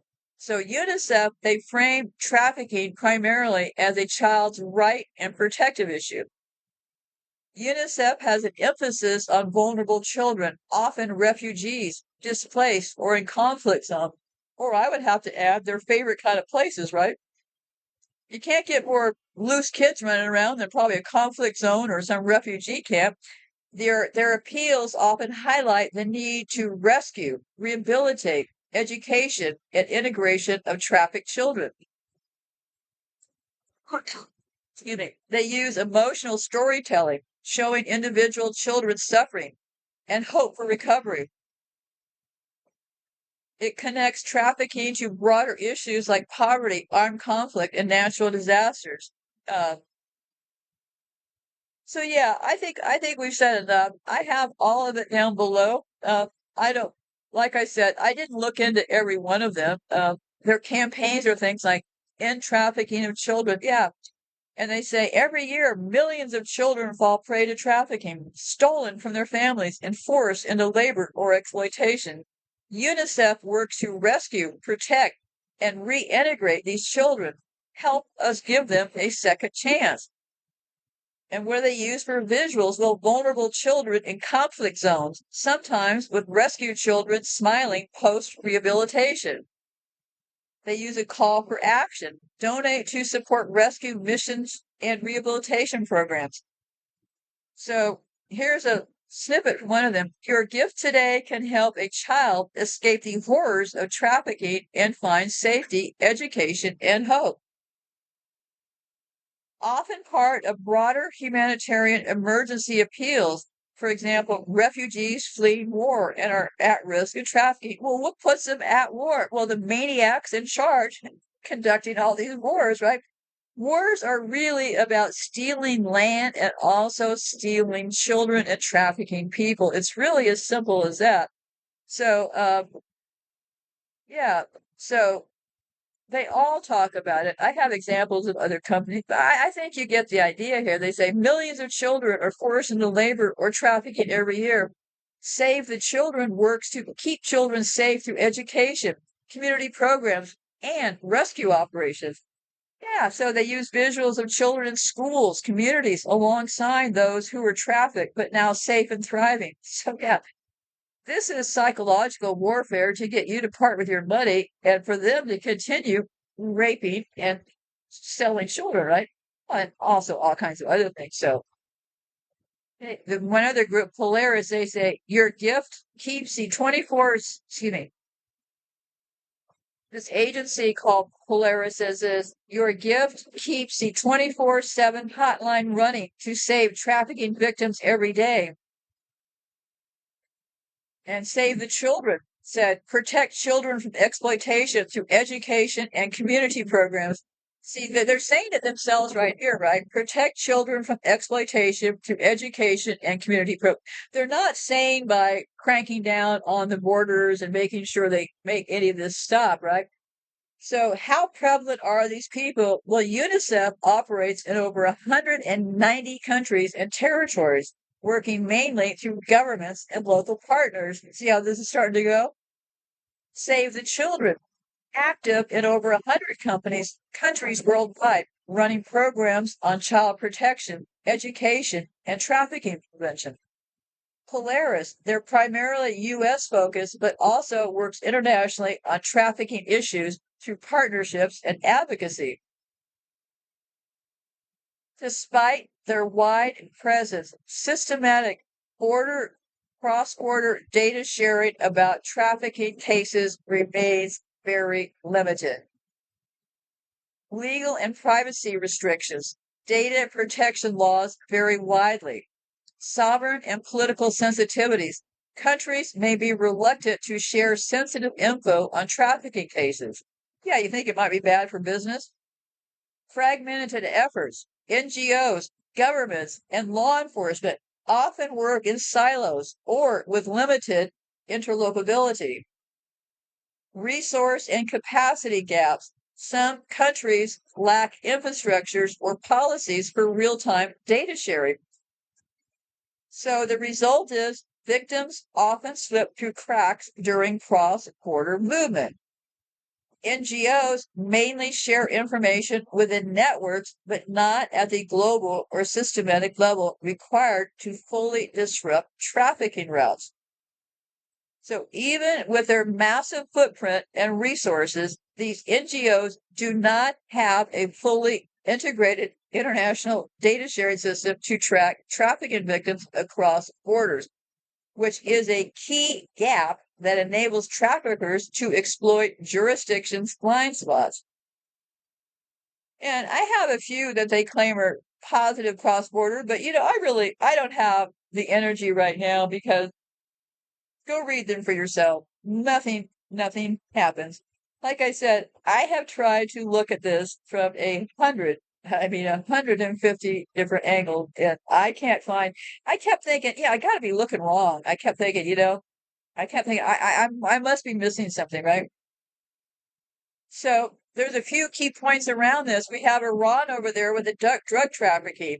Iran's position as a major transit route for opiates from Afghanistan is well documented. There have been accusations that parts of the state apparatus turns a blind eye or are complicit in drug smuggling. We have hotels. I did a whole show about hotels. Hotels and other venues with poor oversight, on purpose, I would say, can become hotspots for trafficking, particularly sex trafficking.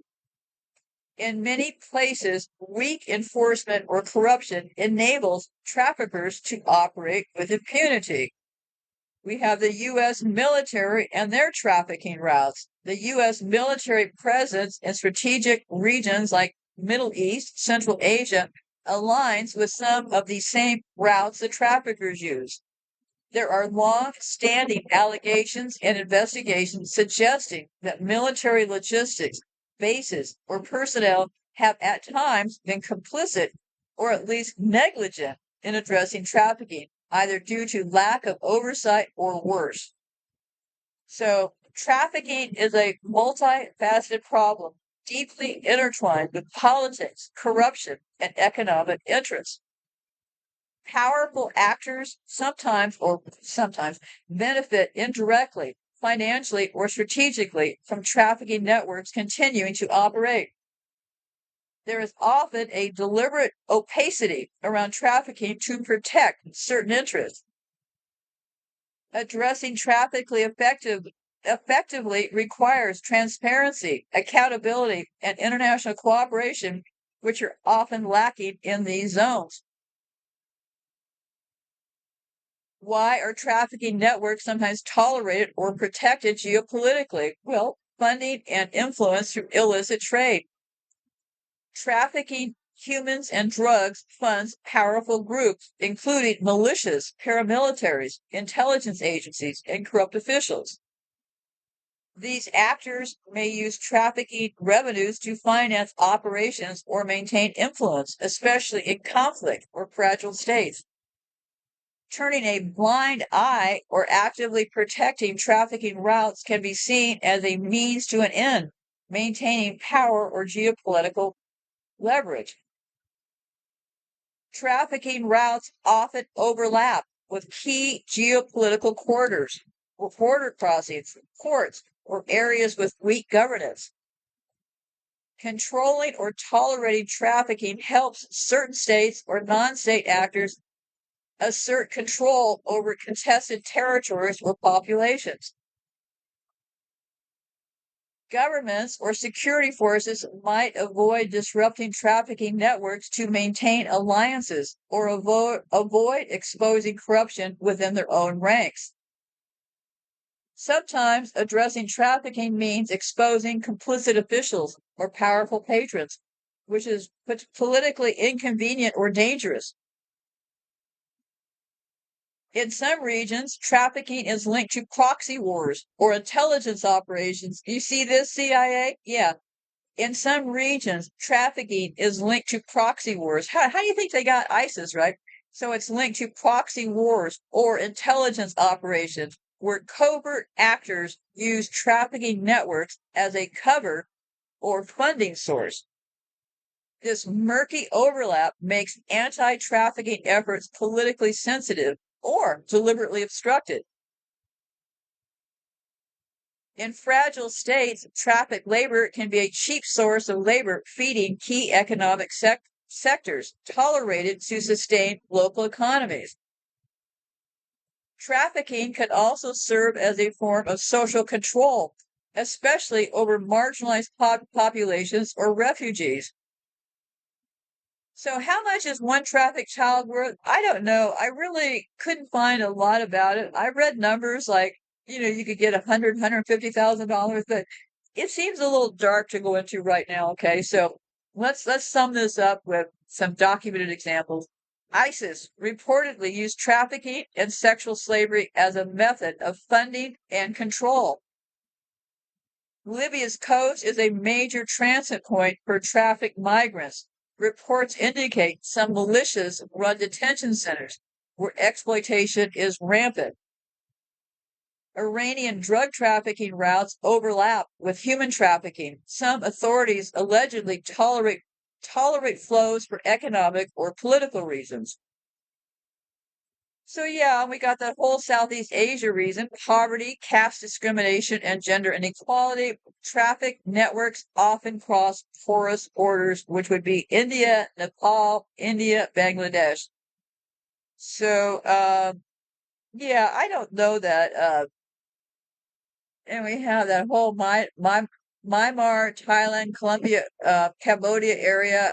That area is, well, listen, none of this stuff is any good.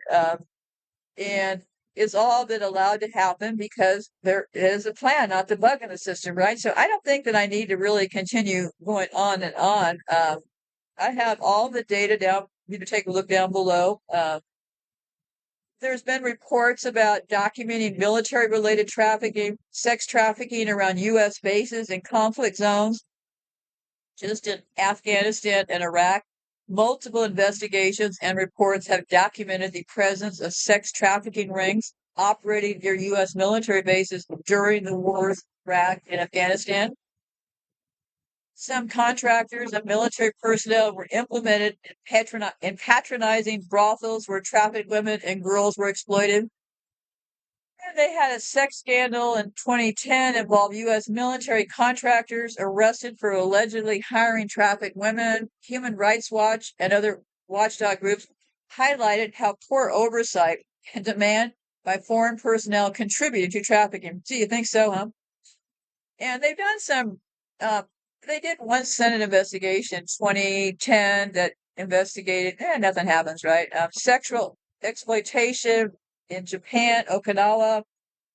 U.S. military base in Okinawa have long been associated with prostitution rings, some involving trafficked women. Local NGO investigation have documented link between. Yeah, I think that.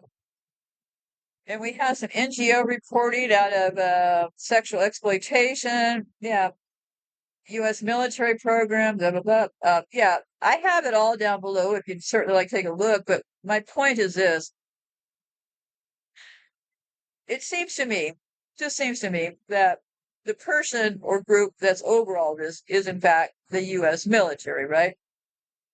And so how are they getting away with some of this? Well, it's all by tricky wording. And the most important one I could find was in 2023, the U.S. Department of Justice removed key sections on child sex trafficking from its website. And let's see. Since 2019, ICE, DHS, and HSS reportedly lost contact with at least 32,000 released migrant children, citing that these children are no longer in contact with sponsors. Rather, they are truly lost. So, losing track of over 30,000 children, kind of a big deal, right? And it bases on the law, right? Hold on a second. And so we have war-related missing children. We have in Hungary, we have the porn industry and trafficking. And what they've got over there is, I was looking at how these trafficking things work. And how it works is this, is they know where the ISPs and stuff are coming from. So they know what countries have the information coming from that possibly could be coming from using these trafficked children and adults, right? But when I was thinking about the issue, so they know the issues are places like the Netherlands and stuff, and where all these big companies are running their horrible sites where they're exploiting children and vulnerable people and stuff. So they know it's coming out of Amsterdam area, which makes sense. And they also, so I was thinking about it, I thought, well, just because they know where those ISPs are coming from, but the fact is I started thinking about the whole process, right? Because before you can send out those horrible materials to your customers who want to buy them online and view this horrible stuff. First, you have to get the victims, and that's where the trafficking comes in, right? Then you got to get the location of the filming. So I don't believe that they claim that a lot of the ISPs, they know where these ISPs are coming from. But what's kind of missing in this thing is I think Hungary's been used in all those women there because they're bringing up people from that Eastern Bloc. I've talked about this up through Spain. And when they come up through Spain, they got that exception going on, right? So they don't have to really do much but kind of hang out and probably pay off officials, and they can then get their EU passport to the rest of Europe. So that's basically how they're transporting probably trafficked women out of Eastern Europe, bringing them up through Spain.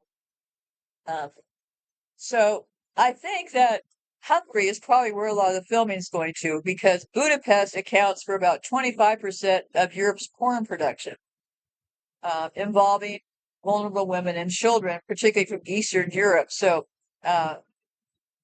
anyhow, so yeah, so that's where a lot of the filming and stuff is probably taking place. They're probably doing some filming in the Amsterdam area, because they're going to need post-production work and all that. But I think the majority of the filming is probably being done somewhere else. And they've been encouraging people to do their own filming and upload it. That's what Pornhub was all about. So how that stands, I don't know. It's a pretty big subject to try to track down. So yes, they know where the end product of all this trafficking is ending up. It's ending up in porn and all kinds of other things, and they know where it's being transmitted out of. And I should have some more details on that down the road here because I don't have it right in front of me in this file, but I know that I've got it. So I was going to include it today, but not the time. I'm not going to go dig it up. I need to close out this file. But so yeah, so they're taking the people and then they film them for all this kind of stuff.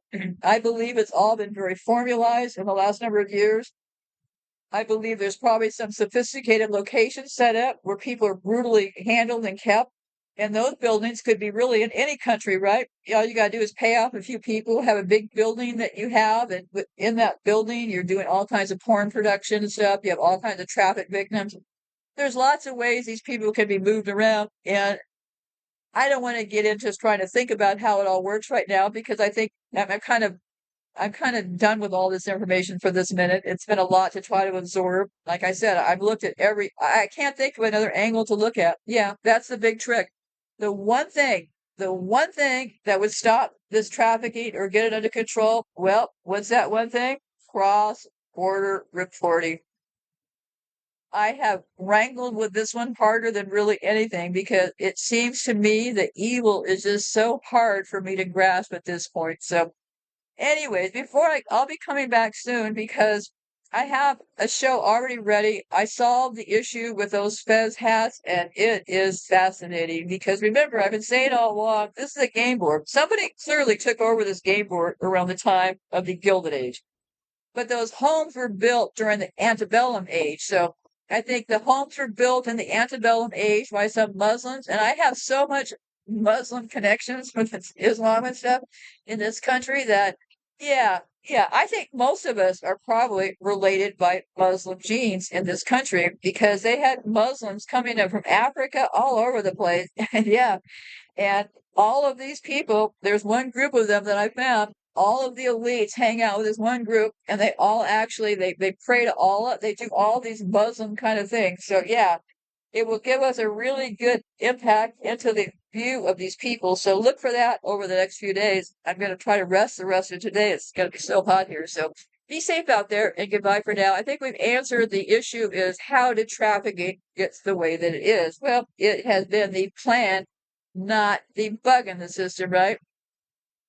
And the direct route is coming from my favorite place, Mauritania. Mauritania roll. Mauritania is a key departure point for migrants bound for Spain's Canary Islands. Over 25,000 departures and over 6,800 deaths were reported in 2024 alone. So Mauritania is back in the picture here and a major, major route. So despite agencies of Interpol, UNICEF, UN, Interpol, Frontex, or national forces or NGOs having extensive data, surveillance, immigration records, financial data, they have not coordinated global action remains absent. The failure is attributed to political barriers, corruption, and institutional resistance. Trafficking networks exploit these gaps. So, yeah, that is exactly. And how did we get here? How did we? I need to finish this part. We got here by a person called Edward Bernays. He was the nephew of Sigmund Freud. His mother was Freud's sister. He was known as the father of modern political public relations and mass persuasion. He combined Freud's insights into the unconscious mind with mass media techniques to manipulate public opinion. He worked for corporations, governments, and elite interests to shape the desires, fears, and beliefs of the masses. Bernays' ideas are ruling us still today. His ideas were people are irrational, driven by unconscious desires, therefore don't appeal to reason, target emotions, and hidden fears or desires. Another key thing about Bernays was manufactured consent. Democracy is dangerous unless elites guide the bewildered herd. His book, Propaganda from 1928, argued openly for using mass persuasion to control public opinion for good governance as defined by the elite. Bernays also looked into consumerism as control. He helped transform citizens into consumers, driven to buy things they don't need to feel fulfilled or powerful. Bernays pioneered linking products or policies to deep symbols, freedom, sex appeal, health, status. For example, Bernays got women to smoke Lucky Strikes by branding cigarettes as torches of freedom. He helped sell coups like the 1954 Guatemalan coup for United Fruit Company by branding them as fights for democracy. So we're in Bernays' world today, a society where desire is manufactured at massive scale. A world where public relations shapes wars, consumer habits, political movements, even our sense of identity. A system where fear, insecurity, and unconscious drives are exploited for profit and power. A culture where elite interests use media, education, and advertising to keep populations passive and distracted. Just like organized religion was shaped to control people via fear of death and hell, Bernays helped create a secular religion of consumerism, consumption, image, and emotional manipulation. Both systems serve the same master, elite power through engineered belief and behavior. The innocent symbolizes our Creator's purity of children, so why do they harm the children and the vulnerable? Across history and in accounts of satanic, occult, or dark ritual abuse, whether literal or symbolic, the innocent symbolize our creation's purity. Children are seen as the closest to divine intention, uncorrupted, sacred. Harming them is a direct attack on the Creator's work, as if to defy or mock God. The ultimate blasphemy, by violating or destroying what is most holy and defenseless, abusers attempt to assert their power over the divine order itself. It's the ultimate inversion, where love should protect, hate destroys. This is why child abuse, especially in ritualized or systematic form, have been seen as satanic, even in metaphorically senses. A way to mock morality. In some occult or elite abuse frameworks, harming the innocent is not just cruelty, it's a statement. Your God cannot stop me. I create my own law.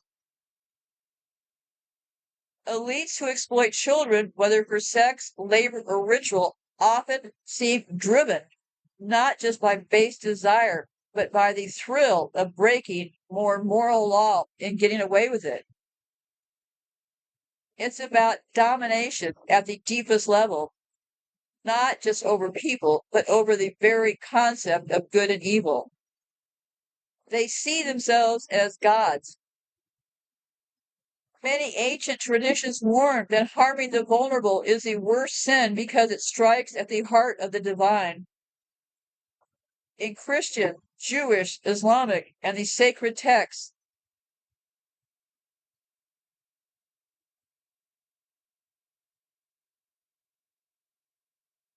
the orphan, widow, and child are under divine protection.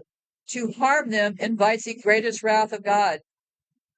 In Gnostic and mystic traditions, the material world's dark rulers, Aeons, demonic power, are said to feed on suffering, especially of the pure. Whether in elite trafficking rings, war crimes, or ritual abuse allegations, the pattern is similar. Harming the innocent becomes a way to assert domination over morality, society, and even our Creator. Harming the innocent becomes a way to assert dominance over morality, society, and even the Creator. Psychopaths love control. But we know what they're all about. But what is our role in all of this? Certainly something for all of us to collectively take a look at, right? We were all here when this thing grew wings. Where does our responsibility in all this stand? I really don't know. I think that's a very individual thing. I think we all are here in this final chapter of what this big battle between good and evil is going on, and they are trying to corrupt as many souls to get on their team as they can. So, is it working? Yeah, it appears to be working because a lot of people are gaining a lot of money. Look at all the billionaires that have been created just in the last few years. Obviously, a lot of people have signed on to a certain kind of an agenda, right? I don't think it's just an accident that all these people all of a sudden get billions of dollars and stuff. They're being helped out because they likely are in agreement with all this. And my question to the rest of us is, are we in agreement with all this ourselves? And if we're not in agreement with it, why are we allowing them to do this to the children and the most vulnerable? That is a question that all of us should be wrestling with.